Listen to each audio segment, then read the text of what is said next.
আমরা পুষ্টিকর খাবার আমরা খাদ্যের মাধ্যমে আমরা গ্রহণ করব, পুষ্টিটা গ্রহণ করব খাদ্যের মাধ্যমে। তো সেই খাবারটা আমরা পারিবারিক পর্যায়ে খাদ্যটা তৈরি করব। তো পারিবারিক খাদ্য পুষ্টির চাহিদা পূরণে আমরা জৈব বৈচিত্র্য নির্ভর কৃষি আমরা এই মুহূর্তে কথা বলবো। তো জৈব বৈচিত্র্য ফসল চাষ, বসত বাড়িতে সবজি চাষ, ফল ওষুধি মিশ্র চাষ, শস্য আবর্তন, বাড়ির কোনতে কোন ফসল লাগানো হবে সেই বিষয়ে কথা বলবো। তো আমরা সবাই জানি যে জৈব বৈচিত্র্য নির্ভর কৃষি কি। তো রাসায়নিক কৃষি প্রচলনের আগে যে কৃষি পদ্ধতি 10,000 বছর ধরে সারা পৃথিবীতে চালু ছিল, যা ছিল সম্পূর্ণভাবে প্রকৃতি নির্ভর, তাকে আমরা জৈব বৈচিত্র্য কৃষি বলে থাকি। আসলে সেখানে কোনো বাহিরে কোনো সার বা ঔষধ বা কোনো কেমিক্যাল যেখানে দেওয়া হতো না, যেখানে আসলে অবমান কাল থেকে কৃষক তার ঘরে যে যা থাকতো তা দিয়ে হাল দিয়ে চাষ করতো, জমিটা কর্ষণ করে সেখানে তার ঘরে বীজ থাকতো, সেই বীজ জমিতে রোপণ করা হতো, বপন করা হতো। তো সেই বীজ থেকে ঘাস এবং গাছ থেকে শস্য ফলন আসতো। সেই খাবারটা কিন্তু নিরাপদ এবং অক্ষুণ্ণ, পুষ্টিমানটা খুবই অক্ষুণ্ণ থাকতো এবং সেই খাবারটাই ওরা আসলে গ্রহণ করতো। তো সেটাই আসলে আমার জৈব বৈচিত্র্য নির্ভর কৃষি, যে কৃষিটা টোটালি আসলে সম্পূর্ণভাবে নিরাপদ ছিল, প্রকৃতি নির্ভর ছিল। তো এটাই ছিল আসলে মূল ধারা। তো ধীরে ধীরে রাসায়নিক যন্ত্র শিল্প এই কৃষিকে দখল করে নিয়েছে। তো বিভিন্ন ধরনের কোম্পানি আসার কারণে জৈব বৈচিত্র্য নির্ভর কৃষিতে বীজ, সার, শত্রু পোকা নিয়ন্ত্রণের জন্য বিভিন্ন কীটনাশক ব্যবহার করা হয়। তো তারপরে এটা সম্পূর্ণভাবে নির্ভরশীল কৃষি হিসেবে প্রতীয়মান হয়েছে। তো জৈব বৈচিত্র্য নির্ভর কৃষি থেকে চাষির যে উপকারটা হতো সেটা হলো যে উৎপাদনের হারের সমতা বছরের পর বছর সমান থাকতো। যে কোনো এক বছর বেশি, কোনো একবার কম, সেরকম না, সারা প্রতি বছরে কিন্তু একটা নির্দিষ্ট পরিমাণ উৎপাদন সেই ফসল সেই জমি থেকে আসতো, ফসল থেকে আসতো। চাষিকে বীজ, সার প্রভৃতি ক্রয়ের জন্য কোনো খরচ আসলে করতে হতো না এবং সেচের প্রয়োজনে ভূগর্ভের পানি নিঃশেষ হতো না, বর্তমানে যেভাবে নিঃশেষ হয়ে যাচ্ছে। এবং কোনো বিষ প্রয়োগের প্রয়োজন নাই, কোনো উদ্ভিদ লোপ পাবে না, সেক্ষেত্রে কোনো মানুষ স্বাস্থ্যের ঝুঁকি হবে না এই জৈব নির্ভর কৃষির কারণে। তো পরবর্তী প্রজন্মের স্বাস্থ্যের প্রতি আমাদের কোনো বিরূপ প্রভাব পড়বে না, নিরাপদ থাকবে, স্বাস্থ্যের খাদ্য নিরাপত্তা নিশ্চিত করবে এই জৈব বৈচিত্র্য কৃষির মাধ্যমে। তো শস্যের যে অনেক পুরাতন জাত, বিশেষ কিছু পুষ্টি উপাদান সমৃদ্ধ আছে এবং ছিল, তো সেই জাতগুলো কিন্তু দিন দিন আসলে নষ্ট হয়ে যাচ্ছে। তো জৈব বৈচিত্র্য কৃষি যদি আমাদের বজায় থাকে বা আমরা আবার করতে পারি, তাহলে যে বিভিন্ন পুষ্টিকর সমৃদ্ধ যেটা জাতগুলো, পুরাতন জাতগুলো, সেগুলো থাকবে। তো আধুনিক জাতের ক্ষেত্রে বেশিরভাগ ক্ষেত্রে কিন্তু পুষ্টিকর জাত হিসেবে অনেক সময় প্রতীয়মান হয় না। তো কিছু জাতের মধ্যে যে প্রচুর পরিমাণে লোহা, যেটা বলেছে আয়রন, ভিটামিন বি থাকে। কিছু জাতে আবার আপনার ছত্রাক প্রতিরোধী, ভাইরাস প্রতিরোধী কিছু জাত ছিল আমাদের জৈব বৈচিত্র্য নির্ভর কৃষির মধ্যে। তো বাইরের কোনো কোম্পানির কাছ থেকে কোনো বীজ এবং সার কেনা হতো না, এতে করে কোম্পানি লাভবান হওয়ার সুযোগ ছিল না। এতে চাষিরা স্বনির্ভর ছিল, এতে তাদের কোনো আর্থিক কোনো খরচ হতো না তেমন একটা।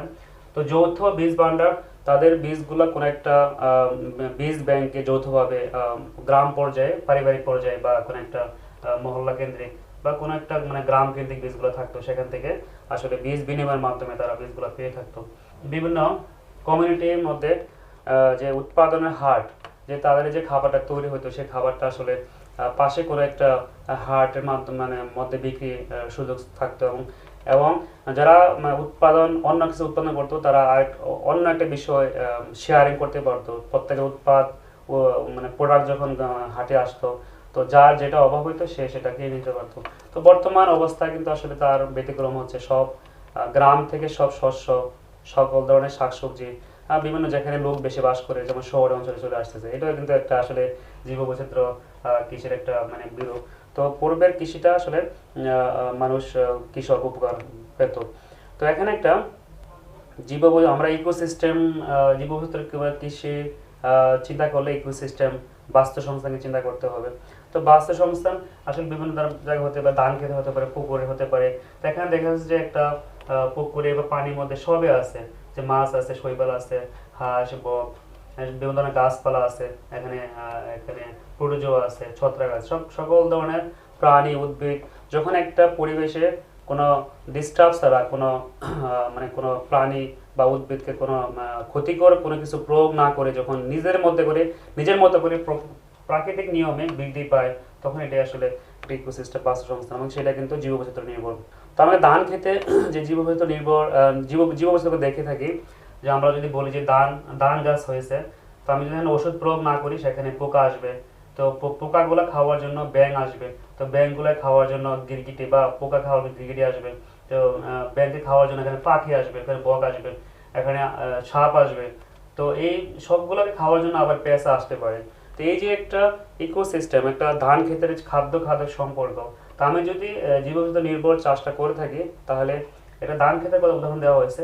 তাহলে প্রত্যেকটা জায়গায় কিন্তু একটা বনের প্রত্যেকটা জায়গায় যার যার যে জীবনগুলো বেঁচে থাকবে, জীবনগুলো নষ্ট হবে না, মরবে না। কারণ ক্ষতিকর প্রভাব ওখানে না দেওয়া হলে, বিষ প্রয়োগ না করলে, পোকা মারার জন্য ওষুধ প্রয়োগ না করলে, সবগুলো জীবজন্তু কিন্তু তার নিজস্ব খাবার পেয়ে থাকবে এবং এরা বেঁচে থাকবে। সেই জন্য জীববৈচিত্র্য নির্ভর কৃষিটা বা চাষটা আসলে টোটালি আমাদের বাস্তু সংস্থানকে অটুট রাখে। ঠিক এখানে ধানটা যখন আসলে সূর্যরশ্মি থেকে খাবার তৈরি করে সেই নিজের ফটোসিনথেসিসের মাধ্যমে, সালোকসংশ্লেষণের মাধ্যমে, তখন সেই ধানটা তৈরি হবে। এক সময় সেই ধানের পাশে ঘাস থাকবে, ঘাসের সাথে ক্ষতিকর পোকা, উপকারী পোকা সবে থাকবে। তো একটা জায়গা যখন শুধুমাত্র ক্ষতিকর পোকাগুলো আমি ওষুধে মেরে ফেললাম, তাহলে উপকারী অনেক সময় দেখা যাচ্ছে কোন একটা ক্ষতিকর পোকা এমনভাবে আসলে জন্ম নিচ্ছে, যেটাকে ওষুধ দিয়েও কিন্তু ধ্বংস করা যাবে না। এতে করে যে ওষুধগুলো দেওয়া হবে, আশেপাশে সকল ঘাস, মাটি, পানি সব পুরো পরিবেশটাকে ধ্বংস করবে। তো জীববৈচিত্র্য নির্ভর কৃষিতে কিন্তু এই সুযোগটা নাই। পুরো প্রকৃতির উপর নির্ভর করে যে যার মতো করে বেঁচে থাকবে, তার মধ্যে কিন্তু একটা ফসল ফলন দিতে থাকবে। তো এটাকে আসলে ফুড ওয়েব দেখানো হয়েছে, খাদ্য চক্র, যে কে কারে খায় দেখানো হয়েছে। তো আমরা যদি জীববৈচিত্র্য নির্ভর চাষ করি, তা আমাদের যে আমরা সবাই জানি যে আমাদের যে ফসলটা কোত্থেকে আসে। তো ফসলটা আসলে পরাগায়নের পর থেকে কিন্তু একটা ধান বা ভুট্টা বা যে কোনো খাদ্যশস্য তৈরি হয়। তো পরাগায়ন যদি না হয়, আমাদের আসলে খাবার কিন্তু অভাব পড়বে। এই যে দেখেন এখানে অনেকগুলো শস্য দেখানো হয়েছে। তো এই মৌমাছি বা বোমর বা অন্য কোনো পোকার মাধ্যমে পরাগায়ন যদি না হতো, তাহলে আসলে এই খাবারটা তৈরি হতো না, এই বীজ তৈরি হতো না। তো বীজ তৈরি না হলে আমাদের শস্য তৈরি হতো না।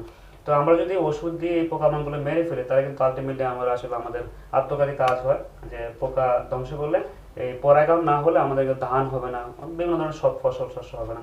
তো অতএব জীববৈচিত্র্য নির্ভর কৃষিতে কিন্তু এই পোকা মারার কোনো সুযোগ নাই। প্রকৃতির উপর নির্ভর করে আসলে এই ফসল ফলানো হয় জীববৈচিত্র্য নির্ভর কৃষিতে। তো এখানে যে বিভিন্ন ধরনের বীজ আমাদেরকে সংরক্ষণ করতে হবে, যেহেতু আমাদের কোনো জীববৈচিত্র্য নির্ভর কৃষিতে, যে আমরা কৃষক ভাইরা যদি তার বীজটাকে মৌসুমে সংগ্রহ করে সুন্দরভাবে শুকিয়ে বয়মজাত করে রাখে, তাহলে বয়মটার উপরে যদি কোনো নিশিন্দা পাতা শুকিয়ে অথবা নিম পাতা শুকিয়ে মুখে রাখা হয়, তাহলে কোনো পোকামাকড় এখানে আক্রমণ করবে না। এবং বীজের আর্দ্রতা যদি আমি ঠিক রেখে বয়মজাত করতে পারি, মুখ বদ্ধ রেখে এবং কোনো ফাঁকা না রেখে, তাহলে এই যে বিভিন্ন ধরনের জাত, প্রজাতি, পুষ্টিগুণ সম্পন্ন যে বীজগুলো কৃষক ভাইয়ের কাছে থাকবে। এতে করে এক কৃষক ভাই আরেক কৃষক ভাইকে যখন যে উৎপাদন হবে সেই সময় দিতে পারবে। এতে করে আমাদের পুষ্টি সমৃদ্ধ যে জাতগুলো আমাদের অটুট থাকবে। তো বসত বাড়িতে সারা বছর ব্যাপী, যদি আমি পুষ্টির কথা চিন্তা করি, বসত বাড়িতে পুষ্টি সারা বছর ব্যাপী কিন্তু বসত বাড়িতে যে বিভিন্ন জায়গা আছে, যেমন খোলা জায়গাতে আমি অনেকগুলো বেড করে 5 থেকে 7টা বেড করে বিভিন্ন ধরনের সবজি চাষ করতে পারি। যেমন একটা বেডে যেমন পেঁয়াজ, বাঁধাকপি যোগ করে এটা শীতকালীন, গ্রীষ্মকালীন 1, গ্রীষ্মকালীন 2 আমি বিভিন্নভাবে সময় করতে পারি। যদি একটা বেডে থাকে পেঁয়াজ, শীতকালে পেঁয়াজ থাকে, তার একটা বেডে থাকতে পারে বেগুন, মূলা, আরেকটা বেডে থাকতে পারে টমেটো, আরেকটা বেডে তাই সকল ধরনের শাক সবজি, ফলমূল, এগুলো যেখানে খোলা জায়গা, রোদ জায়গা, সেখানে আমরা লাগাতে পারি, সিজন ওয়াইজ, মৌসুম ওয়াইজ। তারপরে এখানে বাঁশের মাছ আমরা করতে পারি, একটা বাঁশের মাছ থেকে আমরা বসত বাড়ির আশেপাশে বাঁশের মাছ করে আমরা এখানে করলা, তারপরে আমরা অন্যান্য ধরনের যে সিম করতে পারি, দেশি সিম করতে পারি। তারপরে আমরা পুকুরের পাড়ে আমরা অনেক ফাঁকা জায়গা আছে পুকুরে, যেটা পারিবারিক পুষ্টি একটা মানে চার্ট বসত বাড়িতে মিশ্র চাষের মাধ্যমে আমরা পুষ্টিকর খাবার তৈরি করতে পারি, শাকসবজি ফলমূল। তো এখানে পুকুরের পাড়ে আমরা অনেকগুলো চাষ করতে পারি, যেমন কিছু লতি, কচু, এগুলো পুকুর পাড়ে লাগাতে পারি। পুকুর পাড়ে আমরা মাছা দিয়ে আমরা লাউ করতে পারি, পুকুরের উপরে মিষ্টি কুমড়া করতে পারি, বরবটি করতে পারি। তো এখানে আমরা ফলের আমরা চালের উপরে দিতে পারি, যা আমাদের অনেকের টিনের চালা আছে, এই টিনের চালার উপরে আমরা বিভিন্ন ধরনের মিষ্টি কুমড়া, চাল কুমড়া, শসা, পটল এগুলো আমরা দিতে পারি। তো এইভাবে আমরা একটা বসত বাড়িতে অনেকগুলো জায়গা আছে, অনেকগুলো জায়গাতে আমরা অনেক ফসল, মৌসুম অনেকগুলো ফসল আমরা চাষ করতে পারি, যেতে করে আমাদের দৈনিক যে পুষ্টির চাহিদা, খাদ্যের চাহিদা, এটা অনেকাংশে লাঘব হবে এবং একটা নিরাপদ খাবার হবে। আমরা যদি কোনো ওষুধ প্রয়োগ না করে শুধুমাত্র জৈব সার বা আমরা অন্যান্য সারগুলো মানে জৈব সার প্রয়োগ করি এবং পানি প্রয়োগ মানে পানি দেই গাছে, তাহলে প্রচুর পরিমাণে আমরা নিরাপদ খাবার এখান থেকে আমরা পেতে পারি। তো এখানে আমরা দেখাচ্ছি যে পুকুর আমাদের বাড়ির যে একটা অংশ, অনেকগুলা রৌদ্রজল স্থান থাকে, তারপরে আমরা ঘরে পিড়া থাকে, মাচা থাকে, পুকুরের পাড়ের মাচা থাকে, গর্ত থাকে, সেখানে ঠান্ডা জায়গা থাকে, ফল গাছ লাগানোর খোলা জায়গাতে ফল গাছ লাগানো, ছায়াযুক্ত জায়গা থাকে, ছায়াযুক্ত জায়গাতে আমরা আমরা আদা, হলুদ এগুলো দিতে পারি। তারপরে বাড়ির সামনে সীমানার প্রাচীরে আমরা যেগুলা সজিনা গাছ, পেঁপে গাছ এগুলো দিতে পারি। তো এভাবে করে আসলে একটা বসত বাড়ি থেকে বিভিন্নভাবে সাজানো সম্ভব, যাতে করে পুষ্টি মানে বাগানগুলা, পুষ্টি গাছগুলা এখানে আমরা লাগাতে পারি। এতে করে সারা বছরে প্রতিদিনে কিছু না কিছু সবজি আমরা বা কিছু ফল আমরা পেতে পারি। তো এটা জাস্ট দুইটা ছবি এখানে দেখানো হয়েছে। যদি আমরা বাড়ির পাশে বেড়ার মধ্যে লাউ দিতে পারি, সেখানে লাউ আমি দেখাচ্ছি একটা মহিলা লাউ কাটতেছে। তো পুকুরের উপরে যদি আমরা শসা বা লাউ বা ঝিঙ্গা বা ধুন্দুল বা করলা করি, তাহলে এখানে করলা বা কিছু সবজি এখানে আমরা দেখাচ্ছি, এটা করতে পারি পুকুরের পাড়ে মাচা দিয়ে পুকুরের উপরে। তো এটা জীববৈচিত্র্য নির্ভর কৃষির একটা একটা উদাহরণ এখানে আসতে পারে, যে আমরা কোনো মানে জারবা প্রয়োগ করছি, খড়ের জাবরা, এতে করে অত বেশি আমাদের পানির প্রয়োজন হবে না, সেচের প্রয়োজন কম হবে, আমরা অনেকগুলো সবজি ফসল এখানে চাষ করতে পারছি। তাই অল্প জায়গার মধ্যে দেখা গেল যে সবজি ক্ষেত্রে মালচিং করে অল্প জায়গার মধ্যে অনেক ধরনের সবজি লাগানো হয়েছে প্রতি বেড ওয়াইজ। তাই মালচিং করা হয়েছে যাতে করে পানির পরিমাণ কম লাগে, আমাদের নির্ভরশীলতা পুকুরের পানি কম ইউজ করতে মানে ব্যবহার করতে হয়। তো জীববৈচিত্র্য নির্ভর চাষের মাধ্যমে আমরা যদি জমি ওষুধ প্রয়োগ না করি, তাহলে আমাদের মানে ভূমিক্ষয় রোধ হবে। যেমন অনেকগুলো গাছ কিন্তু ভূমিক্ষয়কে রোধ করে, যে বিভিন্ন প্রজাতির গাছ এগুলো ভূমিক্ষয় যেমন বড় চেস, ছাগলা গাছা, কাকপায়া, চাপড়া, এগুলাকে আমাদের মাটিকে ধরে রাখে, বিভিন্ন ধরনের মাটি আমাদের ক্ষয় রোধ করবে। তারপরে আরো কিছু আছে, লজ্জাপতি, ঘাগরা, তারপরে কাঁচা কাটা বেগুন, এগুলো আমাদের ভূমিক্ষয় রোধ করে। তো কিছু গাছ আছে, ফসল আছে যেগুলো আসলে শস্য মানে ফলন দেয় না, অশস্য ফসল, তো সেগুলো কিন্তু আমাদের মাটির উর্বরতা বৃদ্ধি করে, জীবাণু সার হিসেবে কাজ করে। যেমন আমরা যদি বলি যে যে দইঞ্চা, দইঞ্চা কি করে, এর মূলে মাটিতে স্বাভাবিক অজস্র জীবাণু থাকে, নাইট্রোজেন এবং মাটির মধ্যে থেকে নাইট্রোজেন গঠিত জীবাণুকে এরা ফিক্স করে উদ্ভিদের জন্য খাদ্য তৈরি করে। তো এদের নাইট্রোজেন আবদ্ধকারী জীবাণু বলা হয়। তো এরা না থাকলে নাইট্রোজেন সার মাটিতে দিলেও উদ্ভিদ তা গ্রহণ করতে পারে না। তো আমরা নাইট্রোজেন সারের পরিবর্তে আমরা যদি এই শস্যগুলা জমিতে লাগাই, তাহলে কিন্তু বাতাসের নাইট্রোজেনটা এই উদ্ভিদের মাধ্যমে, এগুলো ডাল জাতীয় ফসল, বিভিন্ন ব্যাকটেরিয়া আছে এখানে, ব্যাকটেরিয়ার মাধ্যমে এই খাবারের উপযোগী যে খাদ্য উপাদান, যে অ্যামোনিয়াম নাইট্রেট আর নাইট্রেটে পরিণত করে, যে নাইট্রেট গাছ গ্রহণ করতে পারে। তো সেই শস্যগুলো কি ডাল জাতীয় শস্য, বরবটি, মটরশুঁটি, সয়াবিন, মাসকলাই, ছোলা, তো এগুলা বাতাসে নাইট্রোজেনকে গাছের মানে উপযোগী খাদ্য উপযোগী নাইট্রোজেনে পরিণত করে। তার কিছু দইঞ্চা আছে, তো দইঞ্চা যদি আমরা যেখানে কোনো উর্বরতা নাই সেখানে দোনচা লাগাই দেয়, তাহলে দোনচার যে গাছটা সেটা একটা সবুজ সার তৈরি করে, আর দোনচার মূলে এই নাইট্রোজেন ফিক্সিং নাইট্রোজেন তৈরি করে জীবাণুগুলো ওখানে থাকে। এতে করে গাছের যে জন্য যে নাইট্রোজেন দরকার সেই নাইট্রোজেনটা এই জীবাণুগুলো দিয়ে থাকে গাছকে। কালকাসুন্দা, কাঞ্চন। তো কিছু উদ্ভিদ আবার মাটিতে পটাশিয়াম যোগ করে, যেমন শুষ্নি শাক, মালঞ্চ, কেশরদাম। তো আমি এখন একটা জায়গাতে শুধুমাত্র একটা সবজি চাষ না করে অনেকগুলো সবজি যদি একসাথে চাষ করা হয়, এটাও কিন্তু আসলে জীববৈচিত্র্য নির্ভর কৃষি। যে অল্প বেড করে করে, যেমন একটা কলমি শাকের বেড, একটা ঢেঁড়সের বেড, একটা লাল শাকের বেড, একটা পুঁই শাকের, একটা বেগুনের, একটা মিষ্টি আলুর বেড। তাহলে অল্প জায়গার মধ্যে কিন্তু 2, 4, 6টা বেড করে আমরা 6 ধরনের সবজি চাষ করতে পারছি। এতে করে কিন্তু আমাদের যে পুষ্টি হবে, মানে পুষ্টি চাহিদা, পারিবারিক পুষ্টি চাহিদা পূরণ করতে পারবে। যেমন আজকে লাল শাক খাইলে কালকে কলমি শাক খাবে, পরশু দিন ঢেঁড়স খাবে, এরপরে দিন পুঁই শাক খাবে। এতে করে প্রতিদিনই কিন্তু কিছু না কিছু সবজি আমাদের পরিবারে আসবেন। তো এটা আগেরটা খরিফ মৌসুমের, তো এটা রবি মৌসুমের একটা চাষ পদ্ধতি। অল্প জায়গার মধ্যে বেড করে করে আমরা বিভিন্ন ধরনের সবজি চাষ করতে পারি। এটা বাড়ির আশেপাশে করা যায়। এতে করে আমাদের অনেক সময় দেখা যায় যে এই ফসলে যে পোকাটা আক্রমণ করবে, পাশে আরেকটা ফসল থাকার কারণে পোকাটা আসতেছে না। তো আমরা জানি যে প্রতিটা ফসলের জন্য আলাদা পোকা আছে। তো অল্প জায়গার জন্য অন্যান্য ফসলের রিয়েকশনের জন্য অনেক সময় পোকা এখানে আসে না, মোটে আসবে না, এবং রোগ জীবাণু এখানে আক্রমণ কম করে। তো আমি একটা লাইনের মধ্যে একের অধিকও আমরা শস্য দিতে পারি। যে আগের স্লাইডে যেমন এক লাইনে মাত্র একটা শস্য ফসল, এখানে এক লাইনে কিন্তু একের অধিক ফসল দেওয়া হয়েছে। এটাও আমরা করতে পারি। এতে করে কিন্তু আসলে ওই একটা গাছের সাথে একটা পদ্ধতির সাথে আরেকটা পদ্ধতির যে একটা সহযোগিতা হবে, এতে করে তার যে রোগ জীবাণু সেখানে যাবে না, সেখানে জীবাণু সেখানে আসবে না। এতে করে আলটিমেটলি আসলে জমিটা আসলে রোগ পোকামাকড় মুক্ত হয়ে যাবে। কারণ কিছু কিছু শস্য, কিছু ফসল রোগ, কিছু কিছু কেমিক্যাল তৈরি করে, যে কেমিক্যালগুলো আসলে কারণে রোগ পোকামাকড় মানে খুব খারাপ গন্ধ তৈরি হয়, সেগুলো সহজে পোকামাকড়গুলো চলে যায়। তো এই বিষয়ে কিন্তু আমরা একটা বসত বাড়ির পাশাপাশি করলে দেখা যায় যে 15-20 রকমের সবজি ফসল বা আমরা চাষ করতে পারি।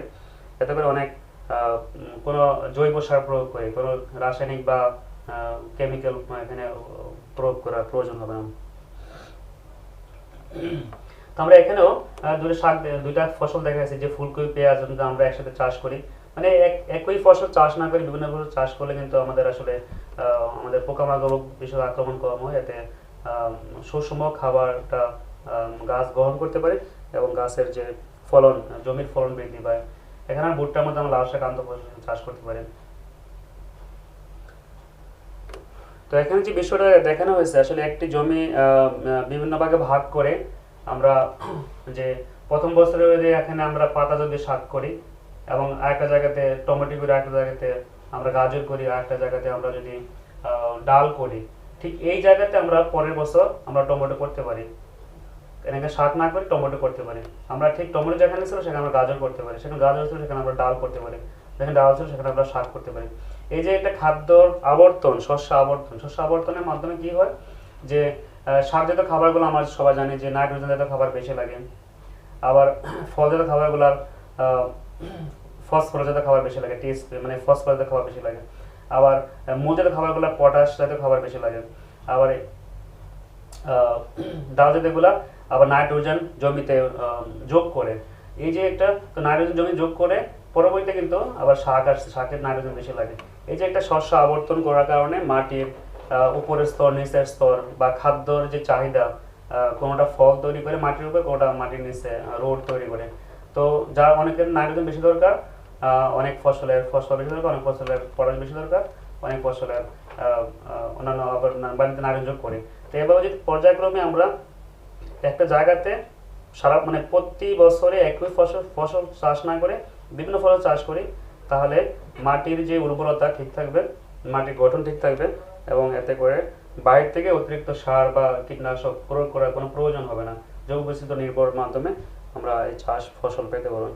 এখন বসত বাড়িতে আমরা অনেক বড় বড় গাছ থাকে, বড় বড় গাছের মানে মধ্যে আমরা একটা বড় গাছ আছে, এই বড় গাছের নিচে কিন্তু ছায়াতে অনেক গাছ হয়, যেমন পেঁপে গাছ হয় একটু হালকা ছায়াতে, যেমন এখানে আখ হতে পারে, পেয়ারা মোটামুটি হালকা সেটার মধ্যে থাকে, বা নারকেল গাছ আছে, এখানে আম গাছ আছে ছোট করে, এখানে কলা গাছ হতে পারে, একটু হালকা ছায়াতে পুকুর উপরে কলা গাছ হয়, এখানে বিভিন্ন মশলা চাষ হতে পারে, মিষ্টি আলু কচু ছায়াতে কচু হয়। তো এতে করে কিন্তু আসলে আমাদের যে বিভিন্ন স্তর আছে, বিভিন্ন স্তরে বিভিন্ন ধরনের ফসল আমরা চাষ করতে পারি, কিছু ছায়াতে, কিছু মাটিতে, কিছু গাছে, কিছু আবার অন্য গাছে আবার পেতে পারে। ঠিক একই সিস্টেম এখানেও আমরা যদি চিন্তা করি, একটা লেয়ার, দুই লেয়ার, তৃতীয় লেয়ার, চতুর্থ লেয়ার, বিভিন্ন লেয়ারে বিভিন্ন ধরনের ফসল আসতে পারে। বড় গাছ থেকে প্রথম লেয়ার আসবে, দ্বিতীয় গাছে যে কলা আসবে, তৃতীয় গাছে ভুট্টা, হ্যাঁ ভুট্টা, কলা, আখ, এগুলো আসবে। তো নিচে মাটির নিচে আমরা মিষ্টি আলু পেতে পারি বা অন্যান্য কচু পেতে পারি।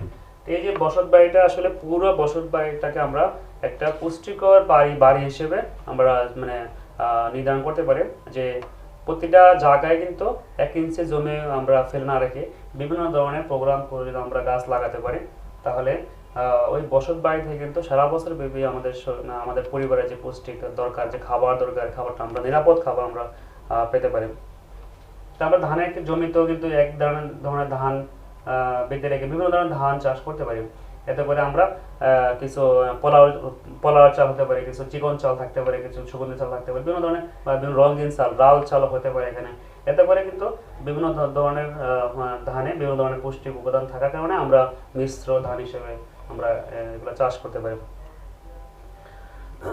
তো এখানে যদি আমরা এই সবজি বাগানে যদি আমরা কিছু গাঁদা ফুলের গাছ লাগাই দেয়, তাহলে দেখা যাচ্ছে কিছু কিছু আমরা রোগ জীবাণু থেকে মুক্ত হতে পারি।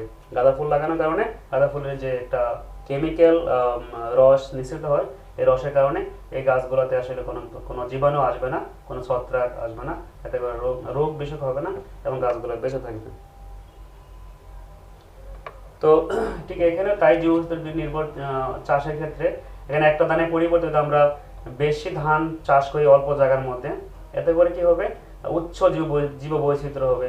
আর মানে একটা একই ফসল, একটা ধানে একটা রোগ পোকা চলে আসতে পারে। ধানটা বিভিন্ন রকমের হয়, তাহলে এখানে সহজে রোগ পোকা আসবে না এবং ফলনও আশা করা যায় ভালো হবে।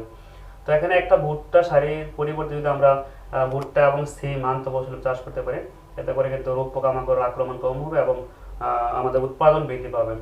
তো একই ফসল একটা মানে পাহাড়ে একই ফসল চাষের পরিবর্তে আমরা পাহাড়টা বিভিন্ন ভাগ করে বিভিন্ন ধরনের ফসল ও উদ্ভিদ, ফলমূল চাষ করতে পারি, শাকসবজি চাষ করতে পারি। এতে করে খাদ্যের যে বৈচিত্র্য, এটা আমাদের এখান থেকে আসবে এবং উচ্চ জীব বৈচিত্র্য হবে। এতে করে পুষ্টি উপাদান অল্প জায়গা থেকে আমরা প্রচুর পরিমাণে পাবো। তো কৃষিতে নারীর একটা ভূমিকা আছে জীববৈচিত্র্য নির্ভর কৃষিতে। আমরা সবাই জানি যে আবহমান কাল থেকে আসলে নারীরা কিন্তু আসলে বীজটাকে সংগ্রহ করতো। তারা বীজটাকে বিভিন্ন পাকা ফল, পাকা সবজি থেকে সংগ্রহ করে একটা নির্দিষ্ট শুকাইয়ে তখন বিভিন্ন জায়গায় সংরক্ষণ করতো, কলসি, পাতিল, বিভিন্ন ধরনের ব্যাগ সংগ্রহণ করতো।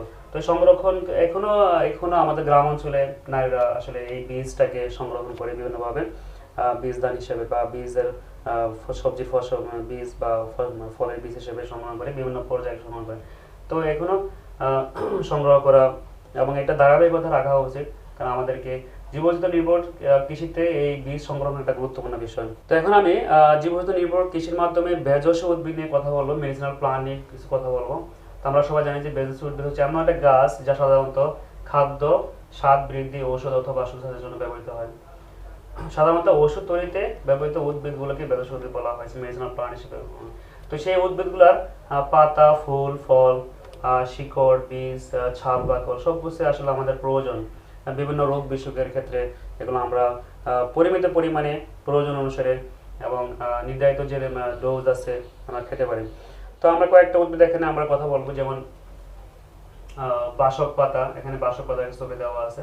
তো বাসক পাতা অনেক ঔষধি গুণ আছে। আমরা জানি যে তাজা বাসক পাতা ঔষধি কাজে লাগে।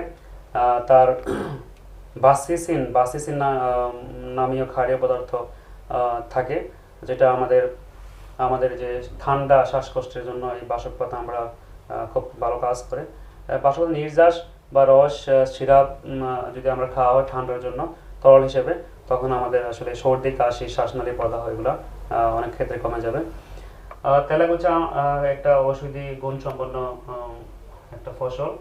তো তেলাকুচা ফলে আছে mast cell stabilising anti histamine জাতীয় একটা উপাদান আছে, যে উপাদান কবিরাজি চিকিৎসা তেলাকুচার বেশ কিছু রোগের জন্য, যেমন কুষ্ঠরোগ, জ্বর, ডায়াবেটিক, শোথ, এসব কাজে, হাঁপানি, ব্রঙ্কাইটিস, জন্ডিসের কাজে তেলাপোকার পাতা, তেলাপোকার ফল, তেলাগাছের ফল ব্যবহার করা হয়। কালো মেঘ আমরা সবাই জানি যে চিরতা হিসেবে, কালো মেঘ চিরতারও অনেক ঔষধি গুণ আছে। শিশুদের অনেক সময় যকৃৎ রোগে ভোগে, হজমের সমস্যা হয়, টাইফয়েড রোগে পড়ে এবং জীবাণু রোধে কালো মেঘ খুব কার্যকর ভূমিকা পালন করে। গাছের পাতার রস কোষ্ঠকাঠিন্য, লিভার রোগের প্রতিষেধক হিসেবে কাজ করে, মানে খুব ভালো কাজ করে। কালো মেঘ গাছের পাতার রস জ্বর, কৃমি, অর্জিন, লিভার প্রভৃতি চিকিৎসায় ব্যবহার হয়। আর কোষ্ঠকাঠিন্য হলে পাতার রস মধুর সঙ্গে মিশিয়ে খাওয়ানো যায়, এতে করে কোষ্ঠকাঠিন্য দূর হবে। পার্বত্য চট্টগ্রামের আদিবাসীরা শিশুদের বদ হজম এবং লিভারের সমস্যায় প্রাচীনকাল থেকে কিন্তু এই কালো মেঘের ব্যবহার করে আসছে। গাছের রস রক্ত পরিষ্কার করে পাকস্থলীকে পাকস্থলী এবং যকৃতে শক্তি বর্ধক হিসেবে কাজ করে এবং রেচক হিসেবে কাজ করে। অর্জুন আমরা সবাই জানি যে অর্জুন একটা ঔষধি গুণ সম্পন্ন। এই অর্জুন ছাল বেটে হৃৎপিণ্ডের হৃদরোগের জন্য অর্জুনের ছাল ব্যবহার করা হয়। তারপরে খিচুনি, চূর্ণ ফল, বিচূর্ণ ফল যদি আমরা মূত্রবর্ধক হিসেবে আমরা আমরা গুঁড়া খেতে পারি। তারপরে অর্জুনের ছালে টেনিন রয়েছে, এই টেনিন মুখ, জিহ্বা এবং মাড়ি প্রদাহের চিকিৎসায় ব্যবহার করা হয়। তাছাড়া অর্জুনে সেফোনিন রয়েছে, এটা একটি যৌন উদ্দীপক বাড়ায়, তাই চর্ম যৌন রোগে অর্জুন নির্দিষ্ট ডোজ ব্যবহার করে আসলে চিকিৎসা দেওয়া হয়। ক্যান্সার প্রতিরোধে হিসেবেও অর্জুন ব্যবহার করা হয়। তুলসী একটি ঔষধি গাছ, এখানে এই তুলসী আমরা প্রতিদিন যদি খেতে পারি তাহলে আমাদের সর্দি, কাশি, কৃমি, বায়ুনাশক এবং মূত্র বৃদ্ধিতে, বিভিন্ন ধরনের প্রদাহের বৃদ্ধিতে তুলসী খুব ফলদায়ক। আমরা হরিতকি আমরা ওষুধ হিসেবে ব্যবহার করতে পারি। অর্শ রোগে, রক্ত, চোখের রোগে, আমাদের পিত্ত নাশে, গলার স্বর যদি বসে যায় তখন আমরা হৃদরোগে, বদ হজমে, আমাশয়, নানান ধরনের রোগে আমরা এই হরিতকি ব্যবহার করতে পারি। আমরা সবাই জানি যে ত্রিফলা নামে একটা যে ত্রিফলা, হরিতকি, বহেরা এবং আমলকি, এই তিনটা মিলে ত্রিফলা হয়। তো ত্রিফলার একটা বড় একটা উপাদান আছে সে হরিতকি। তো এটা অনেক সময় সমপরিমাণ গুঁড়া যদি আমরা প্রতিদিন সকালে রাতে কোনো একটা ভিজিয়ে রাখি আর সকালে খাই তাহলে আমাদের কোলেস্টেরল মাত্রা অনেকাংশে কমে যাবে, রক্তচাপ কমে যাবে। তো আমলকি একটা খুবই গুরুত্বপূর্ণ ঔষধি গুণ এবং পুষ্টিগুণ সম্পন্ন। আমরা সবাই জানি যে আমলকিতে ভিটামিন সি প্রচুর পরিমাণে আছে। তাছাড়া আমলকি আমাদের কেন্দ্রীয় স্নায়ুতন্ত্রের উপর কাজ করে, আমাদের বমি বন্ধ খুব ভালো কাজ করে। আর বেশি দিন কাশি থাকলে, এই সর্দি কাশিতে উপকার পাওয়া যায়, আমলকির নির্যাস আমরা খেতে পারি। আমলকি হজমে সাহায্য করে এবং আমাদের স্টমাক, আমার যদি পেটে খুব অ্যাসিড হয়, গ্যাস হয়, তখন আমলকির রস আমরা খেলে অনেক ক্ষেত্রে আসলে লাঘব হয়। আমলকি আমাদের ব্লাড সুগারকে, আমাদের ব্লাডের সুগারকে নিয়ন্ত্রণ করে এবং ডায়াবেটিস প্রতিরোধে কাজ করে। তো ঘৃতকুমার আমরা সবাই জানি যে ঘৃতকুমার একটা ঔষধি গুণ সম্পন্ন একটা উদ্ভিদ। এর আমরা রস খেতে পারি। নিয়মিত যদি আমরা ঘৃতকুমার খেয়ে থাকি তাহলে শক্তি বর্ধন হবে আর রোগ প্রতিরোধ বৃদ্ধি করবে। তো এর রস আমরা যদি শরবত বানিয়ে খাই তাহলে আমাদের রোগ প্রতিরোধ বৃদ্ধি পাবে। তো নিম একটি ঔষধি উদ্ভিদ আমরা সবাই জানি। তো নিমের বহুবিধ ব্যবহার অবমান কাল থেকে চলে আসছে। তো বিশ্বব্যাপী নিম গাছ, নিমের পাতা, নিমের শিকড়, নিমের ফল, বাকল ওষুধের কাজে ব্যবহার করা হয়। বর্তমানে বিশ্বে নিমের কদর অনেক বেশি এবং এটা একটা ছত্রাকনাশক হিসেবে, ব্যাকটেরিয়া নাশক হিসেবে ব্যবহার করা হয়। বিভিন্ন ঔষধের বর্তমানে জীবাণুনাশক হিসেবে নিমের অনেক ব্যবহার আছে। কীটপতঙ্গ যদি আমাদেরকে কামড়ায় সেই জায়গায় যদি আমরা নিমের নির্যাস লাগাই দিই তাহলে কীটপতঙ্গের যে ব্যথাটা আমাদের করবে না। ম্যালেরিয়া নিরাময় কিন্তু নিমের যে নির্যাস ব্যবহার করা হয় এবং বিভিন্ন ধরনের ব্যথা চিকিৎসা, জ্বর কমাতে, জ্বর নিয়ন্ত্রণে নিম ব্যবহার করে। তো থানকুনি পাতা আমরা দীর্ঘকাল থেকে আসলে থানকুনি পাতার ব্যবহার আমরা দেখে আসছি। আমরা থানকুনি পাতার রস যদি খেয়ে থাকি চুল পড়া কমাবে। তো সজনে একটা খুব গুরুত্বপূর্ণ মহা ঔষধ, আমরা এটা বলি সুপার ফুড। তো এটা বৃক্ষ জাতীয় গাছ, সজনে কাঁচা লম্বা ফল আমরা সবাই খেতে পারি, সজনে পাতাও খেতে পারি, এর ছালও আমরা খাবার হিসেবে গ্রহণ করতে পারি। তো এর ব্যাপক ঔষধি গুণ আছে। তো আমরা প্রচুর পরিমাণে জিঙ্ক থাকে সজনে পাতার মধ্যে। হ্যাঁ, পালং শাকের চেয়েও অনেক বেশি জিঙ্ক থাকে, যা অ্যানিমিয়া নিয়ন্ত্রণে সহজে আমাদের কাজে লাগে, সহায়তা করে। শরীরে কোলেস্টেরল কমাতে আমাদের সহায়তা করে। মানুষের শরীরে প্রায় 20% প্রোটিন থাকে, যা গাঠনিক একগুলো অ্যামাইনো অ্যাসিড। তো শরীরে বিভিন্ন ধরনের গুরুত্বপূর্ণ অ্যামাইনো অ্যাসিড থাকে। তো সজনে পাতাতে খুব গুরুত্বপূর্ণ অ্যামাইনো অ্যাসিড থাকে, যে অ্যামাইনো অ্যাসিডের অভাবে অনেক সময় আমাদের দেহে আমিষের অভাব হতে পারে। তো নিয়মিত আমরা যদি সেবন করি, শরীরের বিভিন্ন ডিফেন্স মেকানিজম আমাদের দুর্বল মানে শক্তিশালী করবে, আমাদের রোগ প্রতিরোধ ক্ষমতা বৃদ্ধি করবে, ইমিউনিটি স্টিমুলেন্ট করবে। সজনে পাতা প্রতিদিন যদি খেতে পারি বিভিন্ন পাবে, আমাদের হজম শক্তি বৃদ্ধি করবে, আমাদের পুষ্টি বর্ধক হিসেবে আমাদের কাজ করবে। আর শরীরের ওজন নিয়ন্ত্রণে আমাদের এই সজনে পাতা অনেক উপকার করে। আমাদের ছাল, চামড়া, এর ফুল ফল, এটি মায়ের বুকের দুধ বৃদ্ধিতে সহায়তা করে। কোনো পার্শ্ব প্রতিক্রিয়া ছাড়াই মাকে যদি সজনে পাতা ফুলে ভর্তা, সজনে পাতার সালাদ অথবা সজনে পাতার ভর্তা বা সজনে পাতার ভাজি খাওয়ানো হয়, তারপরে ফল খাওয়ানো হয়, তাহলে মায়ের বুকের দুধ বৃদ্ধি পাবে। অ্যান্টিব্যাকটেরিয়াল হিসেবে কাজ করে। আমাদের শরীরে যদি কোনো ব্যাকটেরিয়া কোনোভাবে থেকে যায় আর আমরা যদি সজনে পাতা প্রতিদিন খেতে পারি বিভিন্ন প্রক্রিয়ায়, তাহলে আমাদের শরীরে যে ব্যাকটেরিয়া কোনো ক্ষতি করতে পারবে না। আমাদের কিডনি, আমাদের যকৃৎ এগুলো সুস্থ রাখতে সজনে পাতা খুব উপকার করে। তো এরপর যে আমি নিরাপদ খাদ্য নিয়ে কথা বলবো। আপনারা সবাই জানেন যে বর্তমানে আমাদের খাদ্য উৎপাদনের জন্য, অতিরিক্ত খাদ্য উৎপাদনের জন্য আমাদের আসলে অধিক পরিমাণে কীটনাশক, অধিক পরিমাণে ছত্রাকনাশক, অধিক পরিমাণে সার, কেমিক্যাল ফার্টিলাইজার ব্যবহার করা হয়। তো এতে করে কিন্তু আমাদের খাবারের মধ্যে কিন্তু অনেক যে রাসায়নিক দ্রব্য আমার চলে আসে। তো এই রাসায়নিক দ্রব্যগুলো আমাদের শরীরে যাতে কম আসে বা না আসে, সেজন্য আমরা নিরাপদ খাদ্যটা খুব গুরুত্ব দেওয়া উচিত। তো নিরাপদ খাদ্য মানে ভেজাল খাদ্য হলে খাবারটা আসলে অনিরাপদ হয়। তো ভেজাল খাদ্যটা কি আসলে যখন একটা খাদ্যদ্রব্যে মানব স্বাস্থ্যের জন্য ক্ষতিকর কোনো রাসায়নিক পদার্থ থাকে, কোনো ভারী ধাতু বা কোনো কীটনাশক থাকে, যা বা কোনো খাদ্য রঞ্জক থাকে যেটা আমাকে স্বাদ যুক্ত করে, বা তখন এর আসলে এটা ভেজাল হিসেবে চিহ্নিত করা হয়।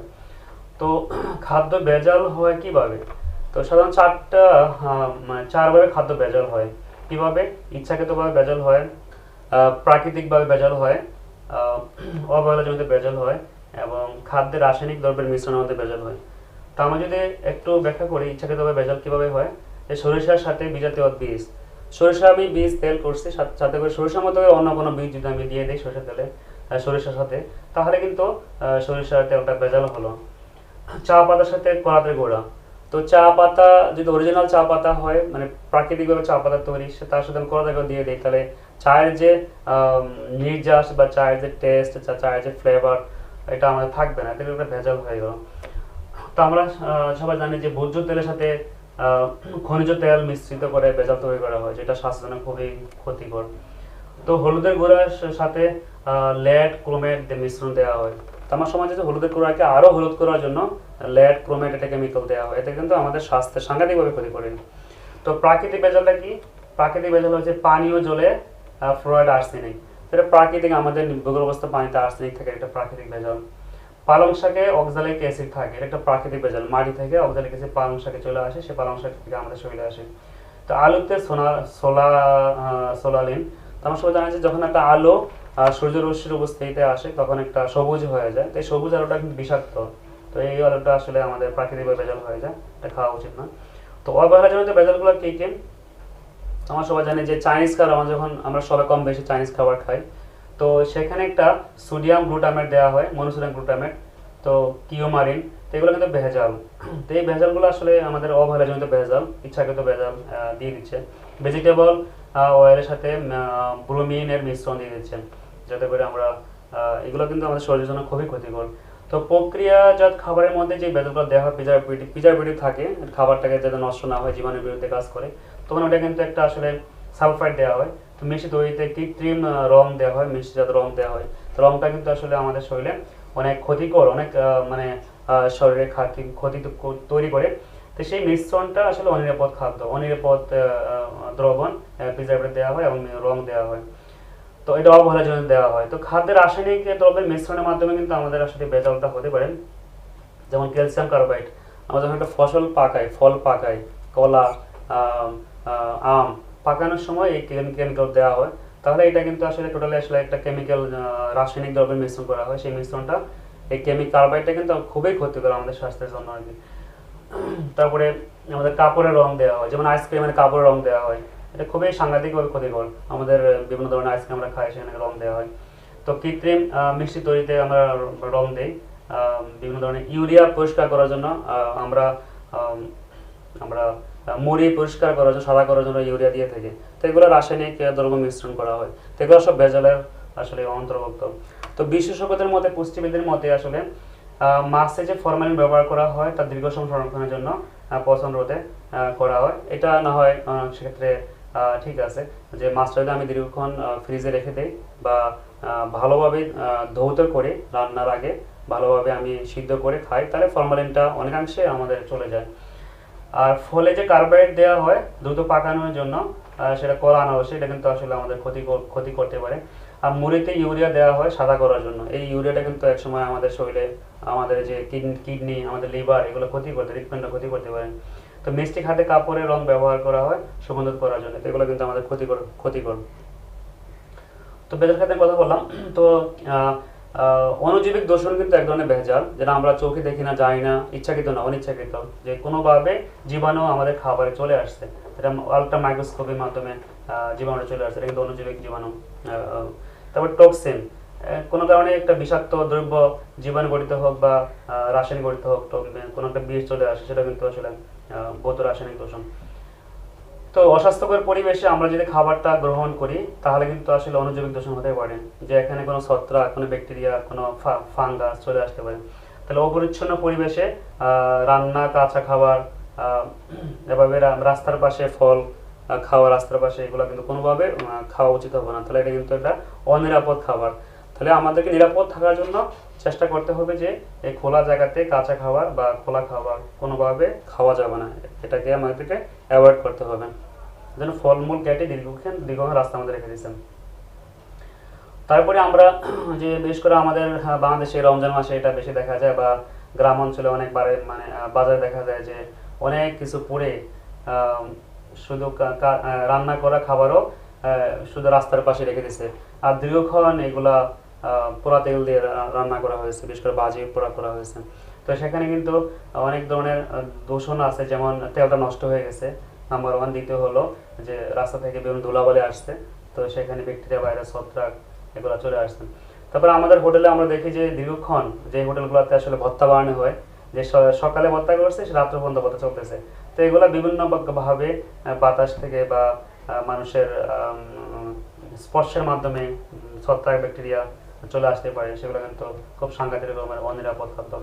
আর আমরা যখন ফুচকা খাই বাইরে, তো সেটা কিন্তু আসলে দেখা যাচ্ছে যে ওখানে যে টকটা কিন্তু আসলে কোথা থেকে পানি আসছে, যে তৈরি করে সেও জানে না, বা যে সে সরবরাহ করে পরিবেশন করে সেও কিন্তু আসলে মানে হাতগুলো ভালোভাবে স্যানিটাইজ করে না বা জীবাণুমুক্ত করে না। তো এভাবে কিন্তু আসলে খোলা খাবার মাধ্যমে কিন্তু আমাদের আসলে বিভিন্ন ধরনের অনুজীব আমাদের চলে আসে শরীরের মধ্যে, এতে করে আমাদের বিভিন্ন রোগ আমাদের আক্রান্ত করে ক্রস কন্টামিনেশনের মাধ্যমে। তো একটা হলো যে আমরা খোলা জায়গায় যে আখের রস, তা আমরা আসলে গরমকালে আমরা ইচ্ছাকৃতভাবে আখের রস খাই ঠান্ডা হওয়ার জন্য।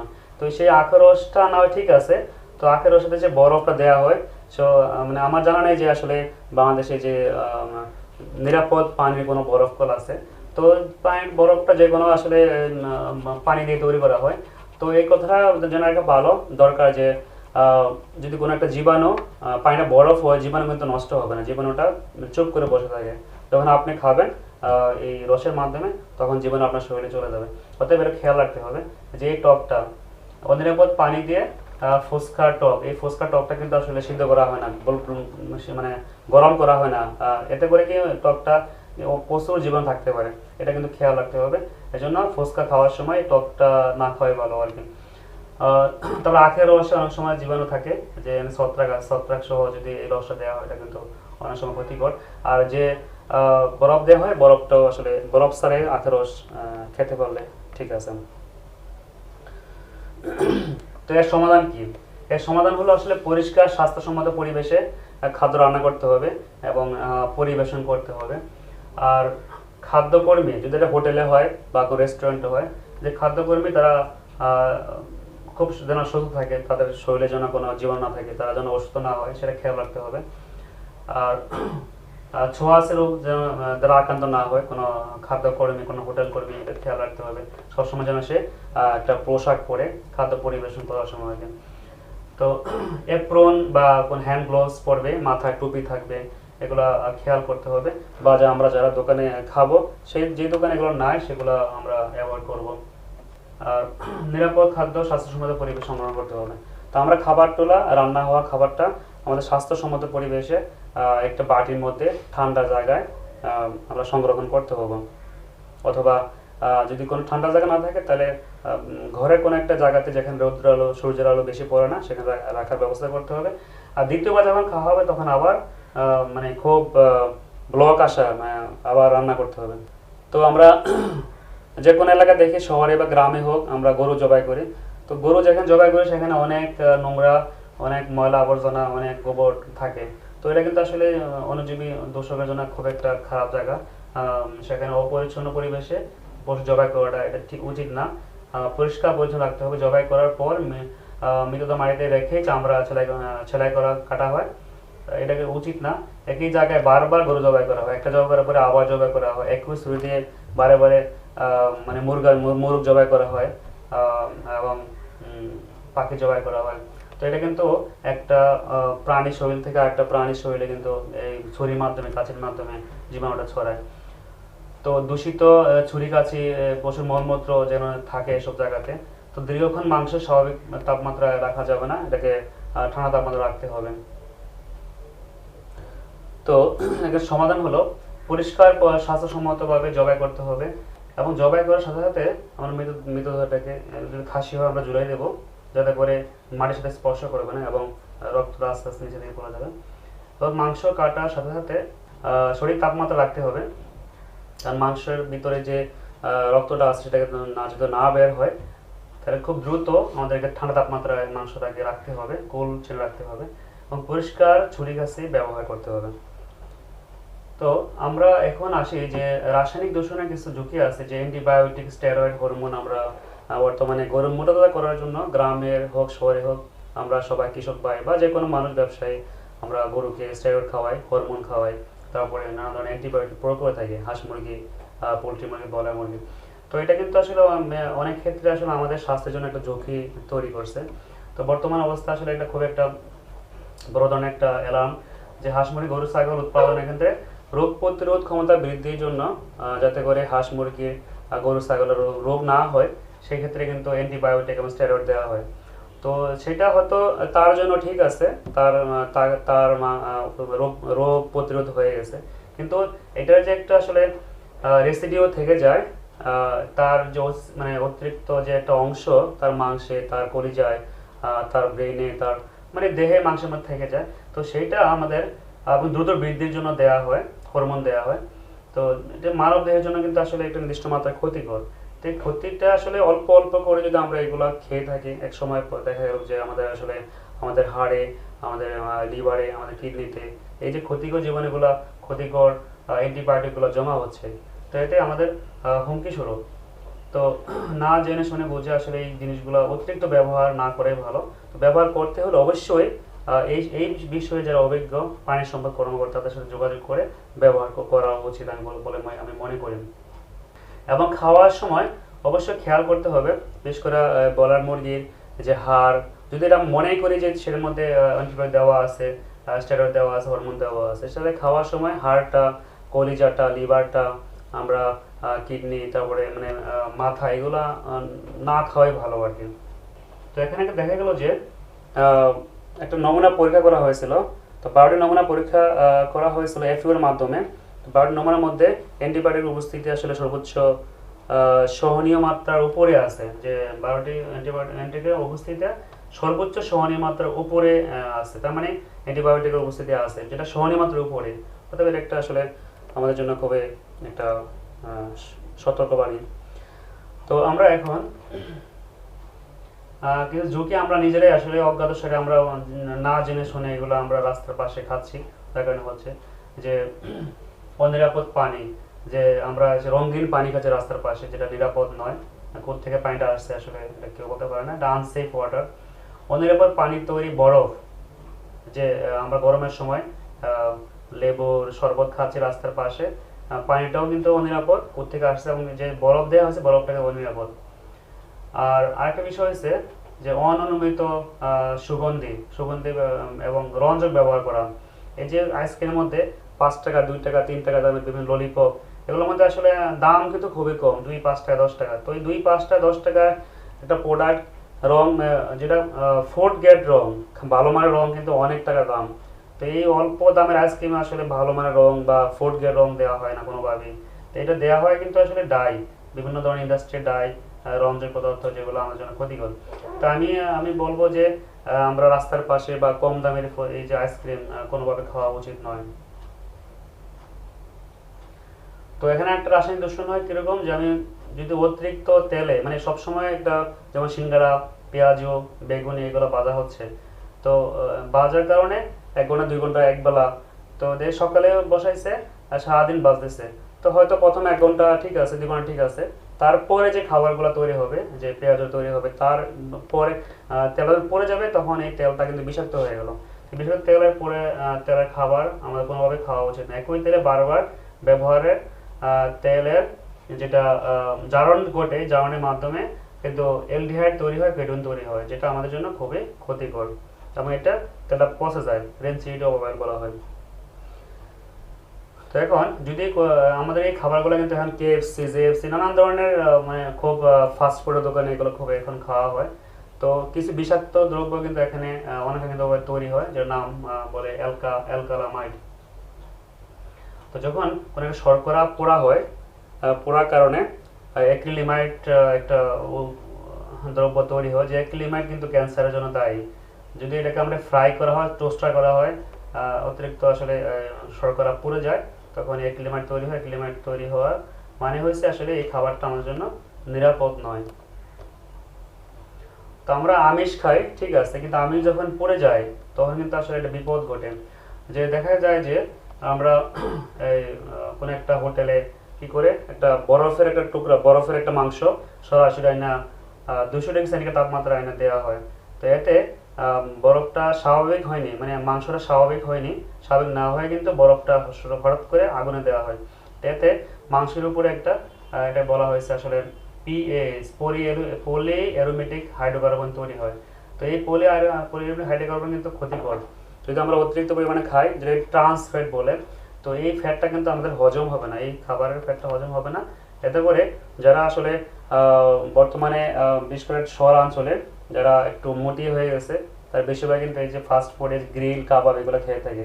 তো এই খাবারটা অতিরিক্ত গরমের কারণে এবং বরফ থেকে এনে যখন দেওয়া হয়, তখন আসলে এই ট্রান্সফ্যাট তৈরি হয়। সেই ট্রান্সফ্যাটটা আসলে আমাদের হজম হয় না, আমাদের শরীরে বৃদ্ধি হয়, সরাসরি আমাদের চর্বি হিসেবে জমা হয়। এই জন্য আসলে এই খাবারগুলো খুব না খাওয়াই ভালো। আর এখানে যে ভুট্টা পুড়ে খাচ্ছে, ভুট্টা কিন্তু আসলে সরাসরি পোড়া যাবে না, পুড়ে না খেয়ে ভুট্টাকে আমরা সিদ্ধ করতে পারি, অথবা আমরা খই বানিয়ে খাইতে পারি। সরাসরি পোড়া ভুট্টা আসলে খাওয়া উচিত হবে না। তো আমরা যে কোনো, এটা আসলে আমাদের একটা স্বভাব, আসলে আমরা যে কোনো খাবার, মানে এটা তেলে ভাজা খাবার অথবা চানাচুর আমরা খবরের কাগজে আসলে নিয়ে খেয়ে থাকি। তো এই খবরের কাগজের থাকে এক ধরনের রং, এই যে কালি, এই কালি আসলে দিয়ে আসলে মুড়ির ভাজা খাবার এগুলো খাওয়া উচিত না। এই কালিটা কিন্তু ক্ষতিকর, এই কার্বন কিন্তু আমাদের শরীরে গেলে খাবার সাথে মিশে আমাদের শরীরে যায়, সেটা কিন্তু আসলে আমাদের জন্য নিরাপদ নয়। আর আর বড় বিষয়, শাকসবজি ফলমূল তৈরি করার সময় যে কৃষক ভাই দেখা যাচ্ছে যে সে কোনো আসলে কোনো কিছু ব্যবহার করে না, গ্লাভসও নাই, মাথায় মাস্ক নাই, মুখে নাকে মাস্ক নাই, মুখে মাস্ক নাই। ইভেন তার শিশুরাও কিন্তু আসলে এই কাজে ব্যবহার করে, খালি হাতে সে ওষুধটা মাকে, কীটনাশকগুলো মেখে জমিতে প্রয়োগ করে। এতে কি হয়, তার নিজের ক্ষতি এবং মাত্রাতিরিক্ত কীটনাশক প্রয়োগ করা হয়, না জেনে শুনে আসলে অতিরিক্ত কীটনাশক দেওয়া হয়। এবং অনেক সময় ভারী ধাতু, যেগুলো খুব হেভি মেটাল বলা হয়, অনিয়মিত রাসায়নিক উপস্থিতি এখানে পাওয়া যায়, যা অণুজীবিক দূষণ হিসেবে ব্যবহার হয়। আমাদের প্রতিদিন যে শাকসবজি আমরা কিনে খাবো, এখান থেকে আমাদেরকে উতরে আসতে হবে।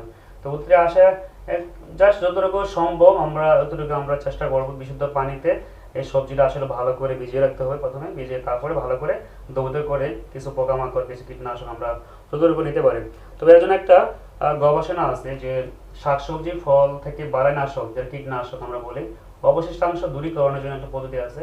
শাকসবজি ফল পরিষ্কার পানিতে আগে ধুয়ে নিতে হবে, উপরে যে কোনো রাসায়নিক থাকে সেগুলো চলে যাবে। তারপরে প্রতি লিটার পানিতে 2 চা চামচ হারে লবণ অথবা 4 চা চামচ ভিনেগার পানিতে মেশাতে হবে। যে পরিমাণ পানি নেব তার 2 চা চামচ প্রতি লিটারে লবণ অথবা 4 চামচ প্রতি লিটারে ভিনেগার নিয়ে মেশাবো। তারপর শাকসবজি ফলমূলগুলো ওখানে ভিজিয়ে রাখবো ডুবন্ত পানিতে 15 মিনিট ভিজিয়ে রাখবো। তো ভিজিয়ে রাখার পরে শাকসবজি ফলমূলগুলো আবার ধুয়ে নিব, পুনরায় ধুয়ে নিব, যাতে করে যে জীবাণুগুলো বের হয়েছে বা মলাটা বের হয়েছে সেটা আবার পরিষ্কার করার জন্য। তো সবজি বা ফলের খোসা তারপরে আমি ধোয়ার পরে এরপরে আমার যে রান্না করতে হয় খোসা সরাবো, খাইতে হবে খোসা সরাবো, অথবা আমি একটা ভালো জায়গায় রাখবো আর কি। তা আমরা বাজার থেকে এই শাকসবজি কেনার পরে আমরা এই পদ্ধতিতে লবণ দিলেই ভালো, লবণ না দিয়েও যদি আমরা ভিজিয়ে রাখি, আগের স্লাইডে আমি দেখাইছি যে না দিয়ে জাস্ট ভিজিয়ে রেখে ভালো করে ধুয়ে নিয়ে, সেইভাবে কিন্তু অনেক আমাদের জীবাণু, কীটনাশক এগুলো দূরীভূত হবে। আর লবণ ভিজিয়ে দিলে আরো ভালো হয়। তারপরে আমরা সবজি রান্না করব। এই অবস্থা যদি রান্না করা হয়, খাওয়া হয়, দেখা যায় যে প্রায় শতকরা 80 ভাগ, 60 থেকে 80 ভাগ পর্যন্ত আমাদের আসলে আমাদের যে বিভিন্ন ধরনের বায়ুনাশকের যে অবশিষ্টাংশ আমাদের দূর করা সম্ভব। তো এটা নিরাপদ খাবার হিসেবে। আর বাকি 20 ভাগ খাবার আমরা যদি রান্না করে খাই, আমাদের শরীরে কিন্তু ক্ষতিকর কোনো ইফেক্ট পড়বে না। তো এই পর্যন্ত আমাদের আসলে নিরাপদ খাদ্যের বিষয়, যে অনিরাপদ কেন হয় এবং অনিরাপদটাকে নিরাপদ করার জন্য আমাদের আসলে কিভাবে খাওয়া উচিত, বা কোনটা খাওয়া উচিত না, বা কোনটা কম খাওয়া উচিত, বা কোনটা নিজে তৈরি করে খাওয়া উচিত, এই বিষয়গুলো নিয়ে আলোচনা হয়েছে। তো আমরা অনেক কিছু বিষয় নিয়ে আলোচনা করলাম। আমরা খাদ্য পুষ্টি, নিরাপদ খাদ্য, মানে নিরাপদ খাবার নিরাপদ করা, তারপরে আমরা উৎপাদন, নিরাপদ খাদ্য তৈরি, উৎপাদন, এসব নিয়ে কথা বললাম। তো এই বিষয়ে এখন আমরা আপনাদের উদ্দেশ্যে যে খাদ্যের পুষ্টিমান বজায় রাখার কৌশল নিয়ে কথা বলবো। তো খাদ্যের পুষ্টিমান বজায় রাখার অনেকগুলো কৌশল আছে। এর মধ্যে আমরা যদি বলি খাদ্য সংগ্রহ পদ্ধতি, আমরা বাড়িতে খাদ্য সংরক্ষণ পদ্ধতি, খাদ্য রন্ধন পদ্ধতি, বাড়িতে খাদ্য প্রক্রিয়াজাতকরণ কৌশল, যেমন সয়া দুধ, টমেটো সস, পেয়ারা জেলি, জলপাই জেলি, আমরা এই বিষয়গুলো কথা বলবো। তো কীভাবে পুষ্টিমান বজায় রেখে আসলে রাখা যায়, খাদ্য সংগ্রহের ক্ষেত্রে পুষ্টিমান বজায় রাখা, খাদ্য সংরক্ষণের ক্ষেত্রে পুষ্টিমান বজায় রাখা, রন্ধন প্রক্রিয়ার ক্ষেত্রে পুষ্টিমান বজায় রাখা, তারপরে আমাদের বাড়িতে খাদ্য প্রক্রিয়াকরণ করব, যে বিভিন্ন ধরনের খাবার তৈরি করব, প্রসেস খাবার, সেগুলো কীভাবে পুষ্টিমান বজায় রাখা যায় সেই বিষয়ে আমি কথা বলবো। তো খাদ্য সংগ্রহ পদ্ধতিতে কীভাবে পুষ্টিমান বজায় রাখা যায়, যে আমরা সেই বাজার থেকে আমরা আস্ত শাক কিনতে হবে, যাতে করে কোনো কাটা বা টুকরা শাক আসলে কেনা যাবে না, এতে করে অনেক ধরনের পুষ্টি উপাদান লস হবে। তারপরে অনেক সবজি কেনার সময় আস্ত সবজি কিনতে হবে, কোনো কাটা সবজি ক্রয় করা যাবে না। সেভাবে মিষ্টি কুমড়া, এই মিষ্টি কুমড়া আমরা যদি বড় মানে মিষ্টি কুমড়া হয়, আমরা আসলে কেটে ঢাকা শহরে বিভিন্ন জায়গাতে বা বিভিন্ন বাজারে কেটে মিষ্টি বিক্রি করে। তো এটা আসলে অনেক ক্ষেত্রে আসলে পুষ্টি উপাদান নষ্ট হয়, বাতাসের কারণে বা বায়ুর কারণে নষ্ট হয়। তো সম্ভব হলে আস্ত মিষ্টি কুমড়া, তো দেখা যায় যে মিষ্টি কিনে যদি আমরা একবেলা খাইলেন, আবার বাকিটা ফ্রিজে রেখে দেন ঠান্ডা তাপমাত্রায়, তাহলে পুষ্টিমানটা অনেক ক্ষেত্রে বজায় থাকবে। তাহলে স্বাভাবিক তাপমাত্রা কেটে রাখলে আসলে পুষ্টিমান বাতাসে বা অতিরিক্ত তাপের কারণে নষ্ট হয়ে যায়, এটা কিন্তু খেয়াল রাখবেন। আর পুরাতন ডিম কিন্তু অপুষ্টিকর ডিম, ভাঙ্গা ডিম, অপুষ্টিকর ডিম, জীবাণু আক্রান্ত ডিম, ভাঙ্গা ডিম সংগ্রহ করা থেকে বিরত থাকবেন। এর জন্য একটা পরীক্ষা আছে, পরীক্ষাটা আমি পরবর্তী স্লাইডে দেখাচ্ছি। আর তাজা সবজি ফলমূল সবসময় ক্রয় করবেন, কোনোভাবে তাজা সবজি ফলমূল ক্রয় করা থেকে বিরত থাকবেন না, কারণ একটু অনেক সময় আর্থিক একটু বেশি খরচ হবে, তারপরেও তাজা সবজিটা, তাজা ফলটা ক্রয় করবেন। এটা ভিটামিনগুলো খুব অক্ষুণ্ণ থাকে। যেমন পেয়ারা, তাজা পেয়ারা, আপনার পেঁপে, তাজা কলা, তাজা কাঁচামরিচ, তাজা লেবু, এগুলোর মধ্যে প্রচুর মানে খুব মানে পরিমিত পরিমাণে ভিটামিন, খনিজ লবণগুলো অটুট থাকে। যখন এটা দীর্ঘদিন 2 দিন 1 দিন 5 দিন চলে যাবে, তাজাটা নষ্ট হয়ে যাবে, তখন একটু বাতাস পানিটা বের হয়ে গেলে জীবাণু এখান থেকে পুষ্টি উপাদানগুলো লস হবে। তো তাজা কাঁচামরিচ, লেবু সংগ্রহ করবেন ভিটামিন সি অক্ষুণ্ণ রাখার জন্য। তো এটা খাদ্য সংগ্রহের সময় এগুলো খেয়াল রাখতে হবে যে খাদ্যটা সংগ্রহের সময় কিন্তু পুষ্টি উপাদান যেন লস না হয়, সেটা খেয়াল রাখতে হবে। আপনার বাড়িতে এনে ঠান্ডা জায়গাতে, আমি যেভাবে আগের স্লাইডে দেখাচ্ছিলাম যে খাদ্য মানে খাবারটা, ফলটা, সবজিটা ভিজিয়ে রেখে তারপরে মানে পরিষ্কার পানিতে, বিশুদ্ধ নিরাপদ পানিতে ধুয়ে রেখে তারপরে ঠান্ডা জায়গায় রাখা। এখন যে ডিমটা আসলে কিভাবে আপনি বুঝবেন যে ডিমটা আসলে যদি ডিম পানিতে উপরিভাগে থাকে, গ্লাসে পানি নেবেন, পানি নিয়ে একটা ডিম দিবেন আস্তে করে, যদি ডিমটা ভেসে যায় উপরিভাগে থাকে, দেখবেন যে ডিমটা আসলে খাওয়ার উপযোগী নয়, মানে উপরে ভেসে থাকে, ডিমটা খাওয়ার উপযোগী নয়, মানে ডিমটা পচে গেছে আর কি, ডিমটা পচে গেছে। আর যদি ডিমটা দেখেন যে মাঝামাঝি আছে, গ্লাসের মাঝামাঝি আছে, পানি মাঝামাঝি আছে, তাহলে বোঝা গেল যে ডিমটা 1 থেকে 3 সপ্তাহ, 7 দিন থেকে 21 দিনের পুরাতন হতে পারে, 21 দিন আগে ডিম হতে পারে, বা 2 সপ্তাহ আগে ডিম হতে পারে। তো এটা এখনো খাওয়ার উপযোগী আছে আর কি, ঠিক আছে। এটা খাওয়ার উপযোগী না, এটা খাওয়ার উপযোগী, খেতে পারবেন, তবে দ্রুত খেতে হবে।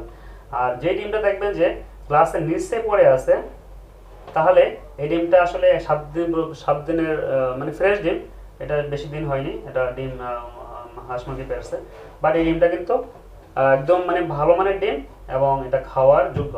তো সবচেয়ে ভালো এই ডিমটা আসলে তাজা ডিম, এটা আস্তে আস্তে আসলে পুষ্টি উপাদান নষ্ট হচ্ছে, আর এখানে পুষ্টি উপাদান জিরো, এখানে আর বরঞ্চ আরো অপুষ্টি, বিভিন্ন ধরনের গ্যাস তৈরি হয়েছে। তো আপনারা চেষ্টা করবেন যে তাজা ডিমটা খাওয়ার জন্য, এতে করে পুষ্টি উপাদান অক্ষুণ্ণ থাকবেন। তো খাদ্য সংরক্ষণ পদ্ধতি আমরা সবাই জানি, বিভিন্ন প্রক্রিয়ার মাধ্যমে আমরা খাদ্য সংরক্ষণ করতে পারি। শুকিয়ে খাদ্য সংরক্ষণ করা যায়, তারপরে চিনি এবং অ্যাসিড সংযোজনে খাদ্য সংরক্ষণ, জ্যাম, জেলি, মুরব্বা তৈরি করে খাদ্য সংরক্ষণ করা যায় পারিবারিক পর্যায়ে, আচার, চাটনি, সস তৈরি করে খাদ্য সংরক্ষণ করা যায়। তারপরে তাপ প্রয়োগ করে লবণ এবং চিনি মিশিয়ে বোতলজাত করে খাদ্য সংরক্ষণ করা যায়, চিপস তৈরি করে খাদ্য সংরক্ষণ করা যায়। আমি এর মধ্যে কিছু জিনিস নিয়ে কথা বলবো, যে খুব মানে শুকনো খাদ্য সংরক্ষণ। আমরা বসত বাড়িতে আমাদের আসলে সারা বছর ব্যাপী শুকনো খাবার সংরক্ষণ করার জন্য আমরা বিভিন্ন প্রক্রিয়া আমরা ব্যবহার করে থাকি। যে চাল, ডাল, এগুলো শুকনো খাবার। আমরা চাল, ডালগুলো আমরা খুব বস্তায় অথবা বস্তার মুখ বন্ধ করে, বা ডাল আমরা বয়মে মুখটা বন্ধ করে খুব সুন্দরভাবে একটা ঠান্ডা জায়গায়, যেখানে রৌদ্র আসে না, সেই জায়গায় আমরা রাখবো। মাটি থেকে একটু উঁচু জায়গাতে রাখতে হবে, যাতে করে মাটির কাছে রাখা যাবে না, স্পর্শ না হয়। পাত্রটি বায়ু, আগুন এবং আলো নিরোধ হতে হবে। যেমন কোনো সূর্য আলো পড়ে সেরকম জায়গাতে আসলে এই পাত্রকে রাখা যাবে না। সূর্য আলোতে অনেক সময় খারাপ ক্ষতিকর জীবাণু বা ক্ষতিকর কেমিক্যাল এখানে তৈরি হতে পারে। আর শুষ্ক স্থানে রাখতে হবে, কোনো বাথরুমের পাশে বা ঠান্ডা মানে যেখানে আর্দ্র সেখানে রাখা যাবে না, শুষ্ক জায়গায় রাখতে হবে, শুষ্ক এবং বায়ু এবং আলো নিরোধ জায়গাতে। পাত্রে খাদ্যদ্রব্য রাখার পর ফাঁকা থাকলে তা শুকনো নিমের পাতা দিয়ে ভরে রাখতে হবে। আর যদি কোনো একটা কৌটা পরিপূর্ণ থাকে, তাহলে এটাকে উপরে যদি একটু ফাঁকা না রেখে পুরোপুরি ভরে রাখতে হবে। আর যদি আমি একটু সংরক্ষণ বেশি করি, 1 মাস, 2 মাস, 3 মাস, 5 মাস, তাহলে উপরে একটু নিমের পাতা, শুকনো নিমের পাতা দিয়ে রাখলে সহজে পোকামাকড় এখানে আক্রমণ করবে না। আর সম্ভব হলে প্রতি 2 থেকে 3 মাস পরে পরে চালের বস্তাটা বা ডালের বস্তাটা এগুলো একটু চেক করতে হবে, যে রৌদ্রে আবার একটু মেলে দিয়ে পরিষ্কার করে আবার পুনরায় আবার বস্তা ভরতে হবে। এতে করে ওখানে কোনো ছত্রাক জন্মেলে, কোনো পোকামাকড় আসলে এগুলো চলে যাবে। তো কোনো অবস্থায় কিন্তু রাসায়নিক ট্যাবলেট আমরা অনেক সময় আসলে চালকে সংগ্রহণ করার জন্য, ডালকে সংগ্রহ করার জন্য, পোকামাকড় থেকে রক্ষা করার জন্য আমরা গ্যাস ট্যাবলেট দিয়ে থাকি, রাসায়নিক ট্যাবলেট দিয়ে থাকি। তো এটা কিন্তু খুবই সাংঘাতিক, এটা গ্যাস ট্যাবলেট ব্যবহার না করাই ভালো। সবজি সংরক্ষণ। তো আমরা সবাই জানি যে অতিরিক্ত যে আমাদের বাড়িতে এখন সবজি হয়েছে, অথবা বাজার থেকে আমরা 1 সপ্তাহ সবজি কিনলাম, তাজা সবজি, তো সবজি সংরক্ষণ করতে হবে। সংরক্ষণ করার নিয়মটা কি? এখানে ম্যাপ নামে একটা মানে প্রক্রিয়া আছে, মডিফাইড অ্যাটমসফিয়ারিক প্যাকেজিং সংরক্ষণ করা পদ্ধতি। একটা অ্যাটমসফিয়ারিক প্যাকেজিং হলো একটা এমন একটি সাধারণ এবং সস্তা প্যাকেজিং ব্যবস্থা, যেখানে পলিথিনে কিছু ছিদ্র করে এই তাজা ফলমূল, শাকসবজি রাখা হয় মুখটা বন্ধ করে। খালি ওই ছিদ্রের মাধ্যমে মুখ বন্ধ থাকবে, খালি ওই ছিদ্রের মাধ্যমে কোনো একটা পিন দিয়ে বা আলপিন অথবা কোনটা মানে বই সেলাই করার যে বোর্ড, ছিদ্র করলে কি হবে, বাহির থেকে অক্সিজেনটা ভিতরে যাবে আর ভেতর থেকে কার্বন ডাইঅক্সাইডটা বাইরে বের হয়ে যাবে। এতে করে এই সবজিটা ফলটা মোটামুটি তাজা থাকবে। আমাদের খাওয়া রাখতে হবে ঠান্ডা জায়গাতে, একটা স্টোরেজ করতে হবে, এগুলো ঠান্ডা থাকবে। আর যেগুলা সাধারণত পেঁয়াজ, আলু, শুকনা মরিচ, আদা, রসুন এগুলাতে র্যাক করে একটা জায়গাতে রাখা যায় যেখানে আলু বাতাস সবসময় চলাচল করে। তো এই প্লাস্টিকের কিছু র্যাকও পাওয়া যায়, যদি রান্নাঘরে এক পাশে আমরা পেঁয়াজ, রসুন, আদা ভাগ ভাগ করে রাখি, তাহলে কিন্তু আলু বাতাস যাবে এবং সহজে কিন্তু আপনার রোগ জীবাণু বা পোকামাকড় সহজে আক্রমণ করতে পারবে না, এবং আলু বাতাসটা সুন্দরভাবে চেক করার সুযোগ আছে এবং আলু বাতাস ভালোভাবে আসা যাওয়া করতে পারবেন। তেল সংরক্ষণ, ঠান্ডা অন্ধকার স্থানে রাখতে হবে, কোনো রৌদ্রযুক্ত স্থানে তেল রাখা যাবে না, তাহলে তেলটা কিন্তু অক্সিডাইজ হয়ে যাবে, নষ্ট হয়ে যাবে। তো আর তেলটা অবশ্যই সিপি যুক্ত পাত্রে রাখতে হবে, খোলা পাত্রে রাখা যাবে না। আর সূর্যের আলো বা চুলার ধারে রাখা যাবে না, হিটও দেওয়া যাবে না, সূর্যের আলো এখানে থাকতে পারবে না, সেইভাবে মুখ বন্ধ পাত্রে রাখতে হবে। আর মশলা সংগ্রহ করার জন্য ঠিক আগের মতোই বয়মে ভর্তি করে পুরো পরিষ্কার লেবুযুক্ত বায়ু নিরোধ পাত্রে সংগ্রহ করতে হবে, শুষ্ক স্থানে রাখতে হবে। আসলে বিভিন্ন তাপমাত্রায় খাদ্যদ্রব্য সংগ্রহ করতে হবে পারিবারিক পর্যায়ে, এটা আসলে গ্রামে যারা আছে, শহরে যারা আছে, সবার জন্য এটা দরকার। কারণ এই খাদ্যটা আমাদের প্রতিদিনের প্রতিবেলার একটা দ্রব্য, আমরা পুষ্টিটা এখান থেকে পেয়ে থাকি। তো খাদ্য সংগ্রহ করার সময় কক্ষ তাপমাত্রায় আমরা আমাদের চাল, ডাল, আমরা কলা, বিভিন্ন ধরনের সবজি, তারপরে চাল, ডাল, আলু, আমার মশলা, এগুলো কক্ষ তাপমাত্রা সংগ্রহ করব। আর কক্ষে শীতল স্থানে আমরা তেলটা সংগ্রহ করব, কোনোভাবে যেন রৌদ্রের প্রভাব না থাকে, কোনো লাইট না পড়ে এবং চুলার কোনো হিট যেন তেলের মধ্যে গায়ে না আসে। কক্ষ তাপমাত্রা ঠান্ডা জায়গায় রাখতে হবে মশলা সহ। এবং ফ্রিজে সংগ্রহ করতে হবে কোনগুলো, যেগুলো আসলে শাকসবজি, ফলমূল, যেহেতু দীর্ঘদিন 1 সপ্তাহ বা 7 দিন বা 4 দিন 5 দিন রাখার জন্য আমাদেরকে ফ্রিজের যে নর্মাল তাপমাত্রা সেখানে রাখতে হবে শাকসবজি, ফলমূল। তো অবশ্যই এই শাকসবজি, ফলমূলগুলো প্যাকেজিং করে ছিদ্র করে ম্যাফ সিস্টেমে, মডিফাইড অ্যাটমসফিয়ারিং প্যাকেজিং সিস্টেমে রাখা ভালো। এতে করে কিন্তু দীর্ঘদিন এগুলো সংগ্রহ করা সম্ভব হবে, ভালো থাকবে। এবং তাছাড়া যেগুলো পচনশীল দ্রব্য সেগুলো যেমন মাছ, মাংস, দুধ, এগুলো আমাদের খুব জিরো তাপমাত্রা, যেগুলো মানে আমাদের বরফ জায়গা আছে, আমাদের বলে যে আমরা ডিপ ফ্রিজ স্থানে এই মাংসগুলা, মাছগুলা খুব দ্রুত বাজার থেকে কিনে এনে খুব দ্রুত আমাদের আসলে মাছ, মাংস এই ডিপে সংরক্ষণ করতে হবে। আর দুধ, এতে করে আমাদের এগুলা মান, খাদ্যমান, পুষ্টিমান অটুট থাকবে এবং তার লঞ্জিভিটি বৃদ্ধি পাবে। আর নর্মাল তাপমাত্রা আমাদের শাকসবজি, ফলমূলগুলো প্যাকেট করে রাখতে হবে। তো আমরা বাড়িতে আমরা যদি দুধের অভাব হয়, তার পরিবর্তে আমরা সয়াবিন থেকে দুধ তৈরি করতে পারি। তো আমরা যেমন সয়াবিনের দুধের কিন্তু দুধ মানে গরুর দুধের প্রায় সমানে পুষ্টি উপাদান বজায় থাকে, অনেক ক্ষেত্রে কিছু ক্ষেত্রে বেশিও আছে, এবং এটা নিরাপদ। এবং অনেক সময় যাদের দুধ হজম হয় না, ল্যাকটোজ ইনটলারেন্স থাকে যাদের স্টমাকে, পাকস্থলীতে, সেক্ষেত্রে সয়াবিন দুধ যদি আমরা তৈরি করতে পারি গ্রাম পর্যায়ে বাড়িতে, তাহলে আমি মনে করি অনেক দুধের যে আমিষ এবং অন্যান্য যে ক্যালসিয়াম বা আদার্স যে পুষ্টি উপাদান সেগুলো আমরা পেতে পারি। তো এটা একটা সহজ পদ্ধতি। তা আমরা এই খাদ্যটা সয়া দুধ উৎপাদন, আমরা যদি 1 কেজি সয়াবিন নিই, 1 কেজি সয়াবিন নিয়ে ভালো করে পরিষ্কার করবো, ঝাড়ে পরিষ্কার করে দেন আমরা 6 থেকে 8 থেকে 10 ঘন্টা, মানে আগের দিন সন্ধ্যার সময় আমি ভিজিয়ে রাখি পানির মধ্যে, একটু ফুটন্ত পানির মধ্যে ভিজিয়ে রাখবো রাত্রেবেলা, তাহলে পরের দিন 10 ঘন্টা হবে, পরের দিন সকালবেলা আমরা এটা তুলবো। তো ফুটন্ত গরম পানি ভিজিয়ে রাখবো 8 থেকে 10 ঘন্টা। তারপরে আমরা ভিজানোর পরে 20 থেকে 25 মিনিট আমরা এই সয়াবিনটাকে সিদ্ধ করবো, ভিজানোর সময় সিদ্ধ করবো। সিদ্ধ করলে নরম হবে পরের দিন, হ্যাঁ নরম হবে। তো এই পানিটা ফেলে দিয়ে নতুন পানি সিদ্ধ করবো। তো নরম হলে আমরা খোসাগুলো আস্তে করে উঠে যাবে, খোসাগুলো ওঠার পরে দেখা যাবে যে একটা পরিষ্কার মানে প্রত্যেকটা সয়াবিনে ভাগ হয়ে গেছে। তো এই খোসা ছাড়ানোর পরে প্রয়োজনীয় পানি দিয়ে আমরা এটাকে পেস্ট করব, এটা নরম করব। খোসা ছাড়ানোর পরে এটা ব্লেন্ডার হতে পারে, পাটা পেশি হতে পারে, এটা আমরা ব্লেন্ড করে হতে পারে, পাটা পেশি হতে পারে, পানি যোগ করব। এই পানি যোগ করে আমরা এটাকে পেস্ট করব, নরম করব, তরল করব। তারপরে সেই পেঁয়াজটাকে আবার আবার পাতলা করব। দেখা গেল যে 1 কেজি সয়াবিনের সাথে আমরা কমপক্ষে 7 কেজি পানি, কুসুম গরম পানি যোগ করব। তাহলে 1 কেজি থেকে 7 কেজি পানি যোগ করার কারণে 7 লিটার পানি মানে সয়াবিন দুধ হয়ে গেল। বাট এটার মধ্যে কিছু খোসা, কিছু দ্রব্য থেকে যায়, তখন এটাকে আমরা কি করব, ছাঁকবো। এই পাতলা করার পরে ছাঁকবো। ছাঁকলে কি হবে, খুব শুধুমাত্র যেটা দুধের মতো মিহি যে পদার্থটা সেটাই শুধুমাত্র গ্লাসে আসবে বা যে কোনো পাত্রে আসবে। এরপরে আমরা প্রস্তুত দুধটাকে 10 থেকে 15 মিনিট আবার একটু গরম করবো, একটু ব্লক আসাবো। আসলে আমাদের দুধ তৈরি হয়ে গেল, যেটা আমরা পান করব। তো এই প্রক্রিয়ায় খুব অল্প সময়ের মধ্যে আমাদের এই সয়াবিনটা থেকে দুধ পেতে পারি। যেমন এখানে আমি দেখাইছি, একটা ফ্লো চার্ট দেখাইছি যে আগের দিন রাত্রে আমি সয়াবিনটা একটা পাত্রে ভিজিয়ে রাখছি ডুবন্ত পানিতে।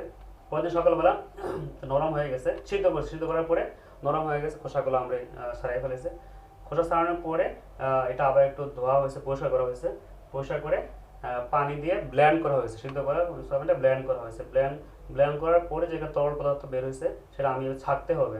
যে 7 লিটার করলাম, ছাঁকতে হবে একটা ছাঁকনি দিয়ে, একটা ঘন কাপড় দিয়ে ছাঁকতে হবে। তো ছাঁকার পরে যে এটা বের হলো, এটা লিকুইড তরল পদার্থ সয়া দুধ। তো এই সয়া দুধটা আমরা খুব অল্প সময়ে আমাদের যে কোনো বয়সের মানুষ আমরা খেতে পারি। তবে এখানে একটা বিষয় বলে নেওয়া ভালো যে সয়াবিনে একটু গন্ধ আছে, এটা সয়াবিনের প্রাকৃতিক গন্ধ। অনেকে সয়াবিন গন্ধটা পছন্দ করে, অনেকে পছন্দ করে না। তো যারা গন্ধটা মানে পছন্দ করে না, তো এদের ক্ষেত্রে একটা পরামর্শ হলো, আমরা যদি একটু দুধ, এটা গরু দুধ হোক বা পাউডার দুধ হোক, মিশিয়ে দেই 2 চামচ বা 1 চামচ বা 1 কাপ এই দুধের মধ্যে, তাহলে কিন্তু একটা ফ্লেভার আসবে, দুধের ফ্লেভার, এবং সয়াবিনের যে গন্ধটা সেটা অনেক ক্ষেত্রে আমি মনে করি চলে যাবে। তো এখন আমরা কিছু আসলে প্যাকেটজাত খাবার, আমরা প্রক্রিয়াজাত করা খাবার আমি একটু জাস্ট দেখাচ্ছি। তো জলপাইয়ের আচার আমরা তৈরি করতে পারি। তো এখানে বেশি কিছু প্রয়োজন হবে না, খালি 1 কেজি জলপাই নিব, রসুন নিব, আদা নিব, শুকনো মরিচের গুঁড়া, হলুদের গুঁড়া, পরিমাণ দেওয়া আছে। আপনারা এখানে পরিমাণটা সুন্দরভাবে এখানে দেওয়া আছে, আপনার চাইলে এখান থেকে ভিডিও করে নিতে পারবেন। সরিষার গুঁড়া বা মোবাইলের স্ক্রিনশট দিতে পারবেন। উপকরণ আর জিরার গুঁড়া, মেথির গুঁড়া, লবণ, চিনি, সরিষার তেল। তো এটা একটা ভালো বিষয় যে আমরা আসলে সরিষার তেল ব্যবহার করি, যেটা আপনাদের বাড়ি থেকে যে উৎপন্ন তেল বা আমাদের গ্রামে তৈরি তেল, ভালো মানের তেল ব্যবহার করবেন। আর এসিডিক অ্যাসিড না দিলেও কোনো সমস্যা, দিলেও কোনো অসুবিধা নেই। তো অনেকগুলো আইটেম এখানে আসছে। তো আমরা সবাই জানি যে একটা জলপাইয়ের আচার তৈরি করার জন্য যে এতগুলো আইটেম থাকার কারণে আমাদের যে এখানে অনেক পুষ্টি উপাদান সমৃদ্ধ কিছু খাবারও আছে, মশলা আসছে, যেগুলো আমাদের রোগ প্রতিরোধ বৃদ্ধি করতে পারে। তো প্রস্তুত করলে খুবই সহজ। জলপাইয়ের আচারের জন্য ভালো জলপাই বেছে নিয়ে পরিষ্কার পানিতে ধুয়ে নিতে হবে। ছুরি দিয়ে বা চাকু দিয়ে জলপাইগুলো 2টা স্লাইস করতে হবে প্রত্যেকটা জলপাই। অন্যান্য উপকরণগুলো পরিমাণ মতো ওজন দিয়ে আলাদা করতে হবে। কাটা জলপাই সামান্য পানিতে সিদ্ধ করতে হবে, একটা পাতিলে সিদ্ধ করতে হবে, এবং পরে পানিতে সিদ্ধ করার পরে পানিটা নিংড়ে নিতে হবে, পানিটা ঝরাই নিতে হবে। এবার যে গুঁড়াগুলো আমি দেখাইছি, আদা, রসুন, খোসা ছাড়িয়ে পেস্ট তৈরি করতে হবে, এবং তাতে হলুদ ও মরিচের গুঁড়া মিশিয়ে নিতে হবে। একটা পেস্ট তৈরি হবে, আদা, রসুন, হলুদ, মরিচ, একটা পেস্ট তৈরি করে রাখতে হবে। এখন আবার আমরা কাজ শুরু করছি যে কড়াইতে আমাদের সরিষার তেল যে পরিমাণ দেওয়া আছে ওখানে, সেই পুরো সরিষার তেল আমরা দিয়ে নেব। তারপরে যে আপনার জলপাইয়ের টুকরাগুলো, সিদ্ধ করা টুকরাগুলো আমরা ওইখানে দিয়ে ভাজবো, কিছুক্ষণ ভেজে নেব। তো একটা ঝাঁঝরি দিয়ে ওই ভাজা টুকরাগুলো আমরা একটা পাত্রে রাখবো, জলপাইয়ের টুকরাগুলো ভাজার পরে। এবার যে পেস্টটা তৈরি করা হয়েছিল, আদা, রসুন, হলুদের, মরিচের পেস্ট, আমরা কড়াইয়ের মধ্যে দিব, যেটা অতিরিক্ত তেল আছে সেই তেলের মধ্যে। তারপরে কষানো মশলাটার সাথে ভাজা জলপাইয়ের টুকরাগুলো আমরা দিয়ে নেব, সাথে পরিমাণ মতো চিনি, আর যে পরিমাণ চিনি দেওয়া আছে, লবণ, পরিমাণ স্বাদ মতো লবণ, মেথির গুঁড়া, জিরার গুঁড়া, সরিষার গুঁড়া, এগুলো সব একে একে দিয়ে ভালোভাবে আমরা রেখে দেব। তো এতে করে অতঃপর চুলা থেকে নামানোর পরে তৈরিকৃত আচারটা আমরা সাথে সাথে কাঁচের বোতলগুলোকে আরেকটা পাত্রে গরম পানিতে আমরা সিদ্ধ করব মোখা সহ, তাহলে জীবাণুমুক্ত হলো। তো এই আচারটা আমরা গরম আচারটা ঠিক জীবাণুমুক্ত কাঁচের বয়মে আমরা চামিচ দিয়ে, কোনো হাতে কোনো ইউজ করবো না, জীবাণুমুক্ত চামিচ দিয়ে আমরা বোতলে ভরবো, ভরে আবার ছিপে আটকে দেবো যেই বোতলে ভরবো। তো লক্ষ্য রাখতে হবে যেন আচারের উপরে তেলের কোনো প্রলেপ, যে আচারটা দিলাম তার উপরে যেন তেলের একটা প্রলেপ থাকে আচারের উপরে, মানে বয়মের ভিতরে।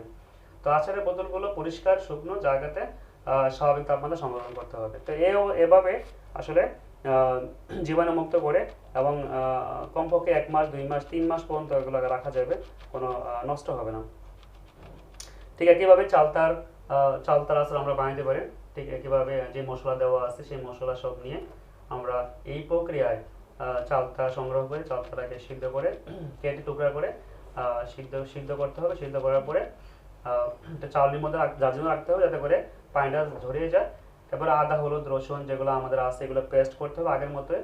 সে পেস্ট করে একটা কড়াইতে তেল নিয়ে যে পরিমাণ তেল দেওয়া আছে ঠিক টুকরাগুলো ভাজতে হবে, চালতা টুকরাগুলো ভাজার পরে আবার ঠিক একটা জায়গাতে পাতা রাখতে হবে। তারপরে আবার যে পেস্টগুলো আমরা মশলা পেস্টগুলো বানাইছি সেই পেস্টটা দিয়ে অনেকক্ষণ ধরে কষাইতে হবে। কষানোর পরে ঠিক সাথে চালতার টুকরা প্লাস চিনি লবণ যেগুলো আছে বাকি যে মশলাগুলো আছে জিরা গুঁড়া সব দিয়ে দিতে হবে।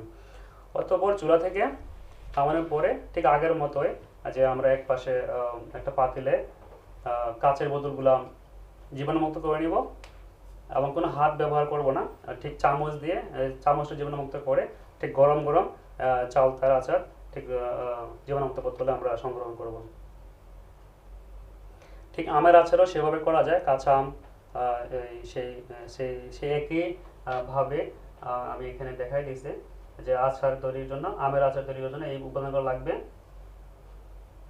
তারপরে প্রস্তুত ঠিক আগের মতোই ধুয়ে নিতে হবে, টুকরা করতে হবে, টুকরা করে সিদ্ধ করতে হবে পানি জড়িয়ে নিতে হবে। আদা রসুন বেটে নিতে হবে, মরিচের বোটা ছেড়ে নিতে হবে। তারপরে আদা রসুন টুকরাগুলো একসাথে করে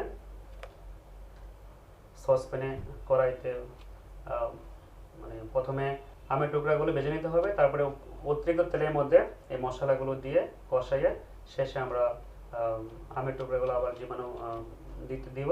দেওয়ার পরে যখন এটা আচারটা হয়ে যাবে তখন জীবাণুমুক্ত বদলে ঠিক আগের মতোই আমরা সিপি বন্ধ করে সংরক্ষণ করব। এখানে একটু ব্যতিক্রম আছে, চিপস আসছে একটা। তো চিপসটা আমি একটু বলে দিই যে পরিষ্কার পরিপক্ক কলা, যে কোনো কলা, কাঁচা কলা আর কি, কাঁচা কলা আমরা নিব, বাটি বা ছুরি দিয়ে খোসাটা ছেড়ে নেব চিপস বানানোর জন্য। তো খোসামুক্ত কলাগুলো লেবু রস মিশ্রিত পানিতে একটু ডুবিয়ে রাখবো। তারপরে লম্বা স্লাইসের জন্য কলাগুলো আমরা মাঝামাঝি 2 টুকরা করব, প্রতিটা কলা 2টা টুকরা করব মাঝামাঝি লম্বা লম্বে। তো এবার স্লাইসার দিয়ে 1.5 এবং 1.75 মিলিমিটার করে টুকরো করে লম্বা লম্বে ফালি করব। আবার ফালি করব, স্লাইসার দিয়ে টুকরাগুলো ফালি করব, যেহেতু আমরা চিপস বানাচ্ছি লম্বা করে কাটতে হবে। তো ফালিগুলো আবারও লেবু রস মিশ্রিত পানিতে আমরা ডুবিয়ে রাখবো। এখন বাঁশের চালনি বা অ্যালুমিনিয়াম চালনিতে রেখে যে ফালিগুলো পানি জমিয়ে নিতে হবে। পানি জমানোর শেষে স্লাইসগুলো সয়াবিন তেলে বা আমরা ভেজে নেব, সয়াবিন তেলে কিছুক্ষণ ভাজবো। তো তেল শোষণের জন্য স্লাইসগুলো আবার টিস্যু পেপারে বা কাগজে আমরা রাখবো যাতে তেলটা অতিরিক্ত তেলটা চলে যায়। এবার স্লাইসগুলো আমরা পরিমাণ মতো লবণ মশলা মিশিয়ে আমরা পরিবেশন খাওয়ার জন্য হতে পারে বা সংরক্ষণের জন্য হতে পারে। সংরক্ষণ করতে হলে পলিপ্রোপাইলিন ব্যাগে অথবা প্লাস্টিকের বয়ামে রেখে ভালোভাবে মুখ বন্ধ করে সংরক্ষণ করতে হবে। তবে সংরক্ষণ করার সময় লবণ না মেশানো ভালো, লবণটা অনেক সময় তার গুণাগুণ নষ্ট করবে। আমরা জানি যে লবণ তার ভিতরে যে পুষ্টি উপাদান আছে সেটা নষ্ট করতে পারে। তাহলে আমরা যখন খাবো পরিবেশন করবো তখন লবণ দিব, আর যে স্লাইসগুলো আমরা খাবো না সংগ্রহ করবো তাহলে পিপি প্যাকেটে আমরা মুখ বন্ধ করে সুন্দরভাবে লবণ ছাড়া সংরক্ষণ করব। এখন আসলে সঠিকভাবে রন্ধন প্রক্রিয়া কিন্তু একটা গুরুত্বপূর্ণ বিষয় পুষ্টিমান বজায় রাখার জন্য। তো রন্ধন ঠিকমতো না হলে কিন্তু আসলে খাবারের পুষ্টিমান অক্ষুণ্ণ থাকবে না। তো সঠিক রন্ধন প্রক্রিয়ার জন্য আসলে খাদ্যের উপর কেন রান্না করতে হয়? রান্না করার উদ্দেশ্য হলো খাবারটা নরম হওয়া এবং প্রয়োজনীয় তেল ব্যবহার করে খাবারের ভিতরে যে পুষ্টি উপাদানগুলো আছে ভিটামিন এ ডি ই কে সেগুলো আস্তে আস্তে বের হয়ে আসা খাবারের মধ্যে, এবং যাতে করে আমরা খাওয়ার পরে যেন পুষ্টি উপাদানগুলো শরীরে কাজে লাগে, তাছাড়া যেন সহজে হজম হয়, আমাদের খাবারটা যেন নরম হয়। এই কারণে আসলে আমাদের খাবারটা রান্না করা হয়। তো খাবারটা আমরা জানি যে শর্করা, তেল, আমিষ, ভিটামিন, খনিজ লবণ, পানি, আঁশ এগুলোই মেনলি খাদ্য উপাদান বা পুষ্টি উপাদান।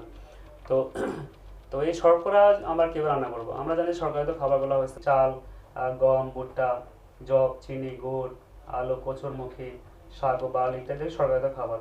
তো এগুলা এর মধ্যে চাল চাল কীভাবে রান্না করতে হবে আমরা যদি একটু বলি, আতপ চাল থেকে সিদ্ধ চালটা ভালো, তাহলে আমাদের আতপ চাল থেকে সিদ্ধ চালটা আমাদের শরীরের জন্য ভালো। আর কলেসারা চাল থেকে ডিকিসারা চালটা উত্তম। সাদা চাল থেকে লাল আবরণযুক্ত চালটা আসলে অনেক উত্তম।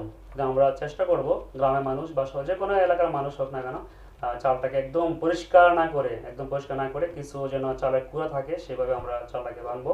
এবং সাদা পরিষ্কার চাল থেকে লাল আবরণযুক্ত চালটা আসলে অনেক পুষ্টিকর এবং ঔষধি গুণ সম্পন্ন। তো রান্নার পদ্ধতিটা কি, চালটাকে আসলে খুব অল্প মানে সরু ছিদ্রযুক্ত পাত্রে ধুয়ে নিতে হবে। তো অল্প পরিমাণ পানিতে, বেশি পানি দিয়ে ধোয়া দরকার নেই, বারে ধোয়া দরকার নেই। তবে বসা ভাত রান্না করা ভালো, অল্প পরিমাণ যে পরিমাণ মতো পানি দিয়ে বসা ভাত রান্না করা উচিত, এর জন্য বেশি পানি দেওয়া উচিত না, তাহলে অনেকগুলো পুষ্টিগুণ নষ্ট হয়। তো মার ফেলতে হলে বেশি পানি দিয়ে পরিষ্কার পাত্রে ফেলতে হবে, যাতে করে ওই মারটা আবার মানে যে কোনো খাবারে ব্যবহার করা, সোপ বা যে কোনো খাবার, শিশুদের খাবারে ব্যবহার করার জন্য পরিষ্কার পাত্রে মারটা রাখা উচিত। পাতলা মার ডাব বা সবজিতে ঝোল হিসেবে ব্যবহার করা যেতে পারে, এবং মিশ্র শাকসবজি দিয়ে সবজির সোপ তৈরি করা যেতে পারে। মার ভাত অবশ্যই নরম হতে হবে, আর শক্ত ভাত আসলে সহজে হজম হবে না, এর জন্য ভাতটা নরম করে রান্না করা ভালো, নরম ভাত খাওয়া উচিত। ভাতের মাল যদি আমি ফেলে দেই তাহলে শর্করা, খনিজ লবণ, ভিটামিন যেগুলো মারে দুর্গত হয় সেগুলো আসলে চলে যায়, নষ্ট হয়ে যায়। বা শক্ত থাকলে শর্করা সহজে হজম হবে না, তো শক্ত ভাত সহজে হজম হবে না, এটা একটা বড় বিষয়। ঠিক গম, আমরা সাদা গমের পরিবর্তে লাল গম আমরা খেতে পারি। আস্ত গমের যে আটা তৈরি হয় সেটা আমরা লাল আটা, সেটা খেতে পারি। ভুসিবিহীন আটা থেকে ভুসিযুক্ত আটাটা উত্তম, একটু সোবা মানে হয়, কিন্তু এটা আসলে আমাদের জন্য, শরীরের জন্য, দেহের জন্য, পুষ্টির জন্য আসলে খুব গুরুত্বপূর্ণ, এবং সেই আটাটাই আসলে খাওয়া উচিত। আমাদের পূর্বপুরুষরা অনেক আগে 10, 12, 15 বছর, 20 বছর আগে মানুষ কিন্তু এই লাল আটাই খাইতো। এখন আমরা আসলে আধুনিক হয়েছে, বাট আমাদের পরিষ্কার আটা, সাদা আটা আমরা খাওয়ার অভ্যাস করছি, কিন্তু এটা কিন্তু অপুষ্টি। এই আটা আসলে না খাওয়াই ভালো, এতে কার্সিনোজেনিক ইফেক্ট তৈরি হয় এবং অপুষ্টি তৈরি হয়। তো তৈরি পদ্ধতি আমরা সবাই জানি যে গরম পানি দিয়ে আটার রুটি তৈরি করার জন্য করা উচিত। আটা ইস্ট ব্যবহার করলে কিন্তু পুষ্টিমান আরও বৃদ্ধি পায়। লাল গম ভুসিতে আমিষ, ভিটামিন, খনিজ লবণ বেশি আছে, এই জন্য আঁশ বেশি আছে, শর্করার পরিমাণ কম আছে, এই জন্য আঁশযুক্ত গম বা আস্ত গমের আটা খাওয়া উচিত। ভুসি বা আঁশ কোষ্ঠকাঠিন্য দূর করে, এই জন্যই যে আমি বলছি যে আঁশ ডায়েটারি ফাইবার, এটা কিন্তু আসলে এই যে গমের এবং চালের যে আঁশটা, সেটা কিন্তু আমাদের পেটে ব্যথা, যে কোষ্ঠকাঠিন্য, এগুলো আমাদের দূর করে। আর ডায়াবেটিস রোগীর জন্য কিন্তু আসলে সাদা আটার পরিবর্তে লাল আটাটা কিন্তু গুরুত্বপূর্ণ, এতে করে শর্করার পরিমাণ, যেহেতু শর্করার পরিমাণ কম, আঁশের পরিমাণ বেশি, তার জন্য অনেক উপকার হয়। আমিষ জাতীয় রান্নার পদ্ধতি কি, আমিষ আমরা জানি যে মাছ, মাংস, দুধ, ডিম, প্রাণীজ আমিষ, উদ্ভিজ্জ আমিষ, সকল ধরনের ডাল, সিমের বেশি, কাঁঠালের বেশি, এগুলো। তো আমরা মাংস রান্নার পদ্ধতি আমি যদি বলি, যে মাংসটা আসলে হালকা করে ধুয়ে নিয়ে টুকরা, মাঝে এরকম টুকরা করতে হবে, বেশ ছোট টুকরা করা যাবে না, আবার বেশি বড় টুকরা করা ঠিক হবে না। তাহলে মাংসটা ভাজা করে রান্না না করে উত্তম, একবারে মাখা, মানে সরাসরি তেলে, কাঁচা তেলে মাংসটা মেখে মশলা সহ বসাই দিতে হবে এতে করে, এবং দীর্ঘ সময় রান্না করতে হবে, মিডিয়াম তাপে, কম তাপে, লম্বা সময় রান্না করতে হবে। তাহলে মাংসের আমিষটা আস্তে আস্তে সুপাচ্য হবে এবং হজমযোগ্য হবে। আর অল্প সময় মাংস বেশি তাপে রান্না করলে কি হবে, মাংসটা সিদ্ধ হবে না, এবং সেই মাংস খেয়ে কিন্তু আমাদের আসলে পুষ্টি কিন্তু আমাদের শরীরে যাবে না। তো সেক্ষেত্রে মাংস অবশ্যই নরম সিদ্ধ হতে হবে, যাতে করে পুষ্টি উপাদানগুলো শরীরে যাওয়ার জন্য। তো মাছ রান্নার ক্ষেত্রে কিছু পদ্ধতি আছে। তাজা মাছ ধুয়ে বড় টুকরা করে কাটতে হবে যতটুকু সম্ভব, এবং কাঁচা তেল সহ মশলা মাখিয়ে অথবা হালকা ভাগার দিয়ে মাছ কম তবে রান্না করতে হবে। তো মাছটা যদি আমি ভাজি, তাহলে মোটামুটি যেন হালকা ভাজা হয়, বেশি কিন্তু ভাজা উচিত না মাছটাকে, এবং ডুবন্ত তেলে যেন ভাজা হয়, তাহলে পুষ্টি উপাদানটা অক্ষুণ্ণ থাকবে। আর মাছ না ভেজে কাঁচা অবস্থায় রান্না করে সর্বোত্তম। মাছ যদি কম ভাজা হয় অথবা না ভাজা হয়, তাহলে পুষ্টিমান অক্ষুণ্ণ থাকবে। আর ডাল রান্নার পদ্ধতি, আমরা ডালটা হালকা করে পানিতে ধুয়ে নিতে হবে, ডাল ভালো করে সিদ্ধ করতে হবে, ডাল ঘন করে রান্না করতে হবে। তো ডালের যে উপরে যে খোসা আছে, খোসাটা দীর্ঘক্ষণ রান্না না করলে, সিদ্ধ না করলে আসলে নরম হবে না। যদি ডালটা নরম না হয়, তাহলে সেই ডাল খেলে কিন্তু আমাদের পেটে অসুখ হতে পারে। এই জন্য ডালটা একটু দীর্ঘ সময় ধরে খোসা নরম হওয়ার জন্য দীর্ঘক্ষণ ধরে রান্না করা উচিত, এবং নরম করে ডালটা আমাদের খাওয়া উচিত। আর এখানে দুধের একটা রান্নার বিষয় আছে, দুধটাকে আসলে আমরা দীর্ঘক্ষণ রান্না না করে আমাদের 8 থেকে 10 মিনিট রান্না করতে হবে ব্লক আসার পর থেকে। এতে করে দুধের মধ্যে যে জীবাণুগুলো আছে জীবাণুগুলো ধ্বংস হবে এবং আমরা জানি যে বোভিন ব্যাকটেরিয়া দুধে আছে। তো এই জন্য দুধ রান্নার সময় ব্লক আসা থেকে শুরু করে 10 মিনিট আমাদের দুধটাকে সিদ্ধ করতে হবে, এতে করে জীবাণুটা নষ্ট হবে। আর কোনোভাবে দ্বিতীয়বার খাওয়ার সময় দুধটাকে আবার পুনরায় ব্লক আনতে হবে, কারণ দুধের মধ্যে কিন্তু অনেক রকমের জীবাণু থাকে। কারণ দুধ খুব ভালো একটা আসলে মিডিয়া, জীবাণু সব দুধে চলে যায় অল্প সময়। এজন্য দুধ রান্না করার 2 ঘন্টা পরে যদি আবার দুধ খাওয়া হয় তাহলে পুনরায় আবার ব্লক আসার পরে 10 মিনিট ফুটে নেওয়া ভালো। আর এই জন্য কাঁচা দুধ কোনোভাবে আসলে খাওয়া উচিত নয়। তো ডিম রান্নার ব্যাপার আছে। ডিমটাকে আমরা হাঁসের ডিম 8 মিনিট এবং মুরগির ডিম 6 মিনিট ধরে সিদ্ধ করতে হবে, রান্না করতে হবে। তো যখন ব্লক আসবে ব্লক থেকে সময় ধরতে হবে, ব্লক আসার পরে হাঁসের ডিম 8 মিনিট, মুরগির ডিম 6 মিনিট ধরে সিদ্ধ করতে হবে। এতে ডিমের ভিতরে যে জীবাণু থাকে জীবাণুটা নষ্ট হবে এবং ডিমটা পরিপূর্ণভাবে সিদ্ধ হবে। সেই ডিমটা খেলে আমাদের উপকার হবে। এবং সিদ্ধ ডিম কিন্তু বেশি উপকার, কাঁচা ডিম এসে সিদ্ধ ডিমের পুষ্টি উপাদান বেশি থাকে, সেই ডিমটা আমাদের উপকার। আর আমাদের রান্নার সময় তেল ব্যবহার করতে হবে, কাঁচা তেল ব্যবহার করতে হবে, ফ্রেশ তেল। যে তেলটা আসলে আমাদের কোনো পোড়া তেল হবে না, তাজা তেল আমাদের শাকসবজির মধ্যে রান্না করতে হবে তেল ব্যবহার করে। এতে করে শাকসবজির যে ভিটামিনগুলো A, D, E খেয়ে সেগুলো তেলের মধ্যে আসবে, রান্নার মধ্যে আসবে। এবং রান্নার সময় শাকসবজিটা একটু অল্প মানে অধিক তাপে অল্প সময় রান্না করতে হবে, এতে পুষ্টির মানগুলো অক্ষুণ্ণ থাকবে। তো এখানে ভিটামিন যুক্ত খাবারগুলো আসলে আমরা সবাই জানি যে শাকসবজি ফলমূল ভিটামিন ও যুক্ত খাবার। তো আমি এই মুহূর্তে বলছি যে রান্না করার সময় শাকসবজিটা আগে প্রথমে ধুয়ে নিতে হবে, পরে আস্ত শাকসবজি ধুয়ে নিতে হবে, পরে বড় টুকরা করতে হবে, টুকরা করার পরে পরে তেল রসুন পেঁয়াজ দিয়ে রান্না করতে হবে কড়াইতে, কাঁচা তেল দিয়ে। একটু পরিমাণ বেশি দেওয়া ভালো, তেলের পরিমাণ বেশি দিয়ে শাকসবজি রান্না করার সময়, এবং রান্নার পরে পরে খাওয়া উচিত। এতে করে কি হলো, প্রথমে শাকসবজি ধোয়া আস্ত, তারপরে ধোয়ার পরে কাটা বড় করে, কাটার পরে কড়াইতে দিয়ে রান্না করে পরে আসলে পরিবেশন করে খাওয়া উচিত। এতে করে পুষ্টিমান অক্ষুণ্ণ থাকে এবং এতে আমরা অধিক পুষ্টি পেতে পারি শাকসবজি থেকে। আর ফলমূল যে ফলগুলা খাওয়া হয়, কাঁচা খাওয়া হয়, এগুলা খোসাসহ কাটা বা খাওয়া ভালো। রান্না করার সময় যদি খোসাসহ রান্না করা হয় তাহলে পুষ্টিমান অক্ষুণ্ণ থাকে। যে সবজিগুলো সালাদ হিসেবে ব্যবহার করা হয় সেগুলো যেন ভালো করে ধুয়ে খোসাসহ খাওয়া হয়, কারণ খোসার নিচে কিন্তু ভিটামিনগুলো বেশি থাকে। তো রান্নার আমরা তো এখানে কিছু ছবি দেখানো হয়েছে যে একটা ঢাকনা ছাড়া রান্না করা হয়েছে, যেটা আসলে ঠিক না। ঢাকনা সহ রান্না করা উচিত, এতে করে পুষ্টি উপাদান সাথে নষ্ট হবে না। আর এরকমভাবে সবজি রান্নার আগে যে রং ছিল, সবজি কাটার সময় যে রং ছিল, যে রান্নার পরে সেই রঙে বজায় থাকবে। এটা হচ্ছে আসলে সবজি রান্নার সবচেয়ে উত্তম প্রক্রিয়া। মানে সবজি যেন ভর্তা না হয়ে যায়, ভর্তা হয়ে গেলে কিন্তু সবজির মান থাকবে না, গুণ থাকবে না, এটা খেয়াল রাখা উচিত। আর সবজিগুলো একটু বড় টুকরা করে কাটা উচিত, এবং একটা সবজি পরিবর্তে মিশ্র সবজি, অনেক ধরনের সবজি, অনেক রঙিন সবজি, যেমন সবুজ, হলুদ, লাল, বেগুন, বিভিন্ন ধরনের সবজি একসাথে করে বড় টুকরা কাটা উচিত এবং রান্না করা উচিত। এই প্রক্রিয়া কোনোভাবে শাক কাটাও ঠিক হবে না, কারণ এই মহিলা আসলে শাকটা খুব কুচি কুচি কুচি কুচি করে কাটতেছে, মানে সে তার মতো কাটতেছে, আমি তাদের ছবি নিচ্ছে। তো এটা কিন্তু আসলে ঠিক না। আপনারা যারা গ্রামের মানুষ এটা খেয়াল করবেন, আপনারা কিন্তু এই কাজটাই করে থাকেন যে খুব কুচি কুচি করে শাকটা কেটে থাকেন, এতে করে পুষ্টি উপাদান নষ্ট হয়। এই জন্য সবজিটা ছোট করে কাটা ঠিক হবে না। কি করছে, সে কাটার পরে কিন্তু ধুইতে গেছে, ঠিক একবার কাটছে ছোট করে, আবার কাটার পরে ধুইতে গেছে। কোনোভাবে কিন্তু উচিত না। যে সবজি যখন কাটা হয় তখন কিন্তু কিছু পুষ্টি উপাদান এমনি বের হয়ে চলে আসে, আবার যখন ধোয়া হয় তখন এগুলো এমনি বাতাস, মানে যেগুলো পানিতে দ্রবণীয় ভিটামিন, ওয়াটার সলুবল ভিটামিন, সেগুলো চলে যায়, ভিটামিন বি, ভিটামিন সি, এগুলো সবই চলে যাচ্ছে। তো সেই ক্ষেত্রে এটা কোনোভাবে উচিত হবে না। শাকসবজি প্রথমে কাটতে হবে, ধুইতে হবে, প্রথমে আস্ত ধুয়ে নেবেন, তারপরে কাটবেন খোসাসহ সম্ভব হলে, তারপরে একটা বড় টুকরা কাটবেন এবং রান্না করবেন, রান্না করার পরে খাওয়া। আমরা সবাই জানি যে আয়োডিন একটা খনিজ লবণ। তো আয়োডিনটা যেহেতু এটা পুষ্টি উপাদান বজায় রাখা একটা কৌশল, যে কীভাবে লবণে আয়োডিন বজায় থাকে। তো আমরা সামুদ্রিক মাছে আয়োডিন পাই আর লবণে আয়োডিন পাই, যদি লবণে আয়োডিন থাকে আর কি। তো আমরা একটা পরীক্ষার মাধ্যমে এটা একটু জাস্ট বলতে পারি, যে 1 মিনিটে আমি বলে দিচ্ছি পরীক্ষাটা।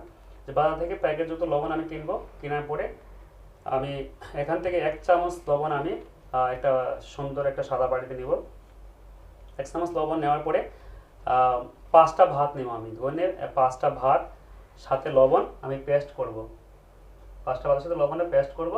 পেস্ট করে এখানে আমি একটা লেবুর টুকরা মানে লেবু কেটে লেবুর রস আমি এখানে প্রয়োগ করব।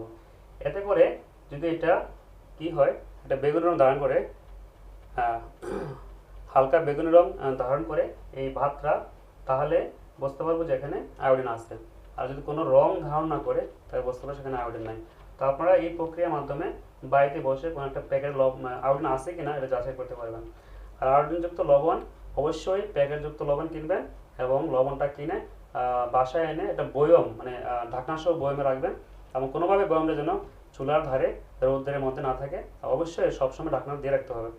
আর আয়োডিনযুক্ত লবণ খাওয়ার জন্য প্রক্রিয়া আছে, আয়োডিন হিটে তাপে নষ্ট হয়, এই জন্য খাবারের প্রথমে কিছু লবণ দিয়ে নেবেন আর খাবারের শেষে তরকারি রান্নার শেষ দিকে আরও কিছু লবণ দেবেন, যে লবণটা আপনার রয়ে গেছে। যদি 2 চামচ লবণ থাকে 1 চামচ লবণ প্রথমে দেবেন আর বাকি লবণটা খাওয়া শেষে মানে শেষ পর্যায়ে রান্নার শেষ পর্যায়ে আপনার দেখবেন যে লবণ টেস্ট করে কত লবণ লাগবে সেই লবণটা পরে দেবেন। এতে করে কি হবে, আয়োডিনটা আপনার খাবারে থেকে গেল, কারণ অনেকক্ষণ তো সিদ্ধ হলে লবণটা আয়োডিন নষ্ট হয়। তো এখানে কিছু খাবারের পুষ্টিগুণ আসলে এখানে দেখানো হয়েছে। তো ডিমের পুষ্টিগুণ আমরা জানি যে ডিম একটা আসলে আদর্শ বা রেফারেন্স ফুড হিসেবে আমরা বলতে পারি, যে চোখের জন্য কাজ করে, মস্তিষ্কের জন্য কাজ করে, মাংসপেশির জন্য কাজ করে, হৃৎপিণ্ডের জন্য কাজ করে, এমন কোনো জায়গা পাকস্থের জন্য, এমন কোনো জায়গা রক্তের জন্য কাজ করে, হাড় গঠনের কাজ করে, এমন কোনো জায়গা নেই আমাদের শরীরে যে ডিম উপকার নাই। এজন্য ডিমটা আসলে অনেক উপকার। আমাদের ডিমের মধ্যে একটা ভিটামিন আছে যে কুলিন, তো সেই কুলিনটা কিন্তু একমাত্র ডিমেই পাওয়া যায়। তো খুব এই ভিটামিন আমাদের মেধা বিকাশ করে, আমাদের ব্রেন ঠান্ডা রাখে। তো এই ভিটামিন, মিনারেল, খনিজ লবণ আর পুষ্টি উপাদান পাওয়ার জন্য আমাদের প্রতিদিন একটা করে ডিম অবশ্যই খাওয়া উচিত। তো কাঁচা ডিম থেকে রন্ধন করা ডিমে পুষ্টি উপাদান বেশি থাকে।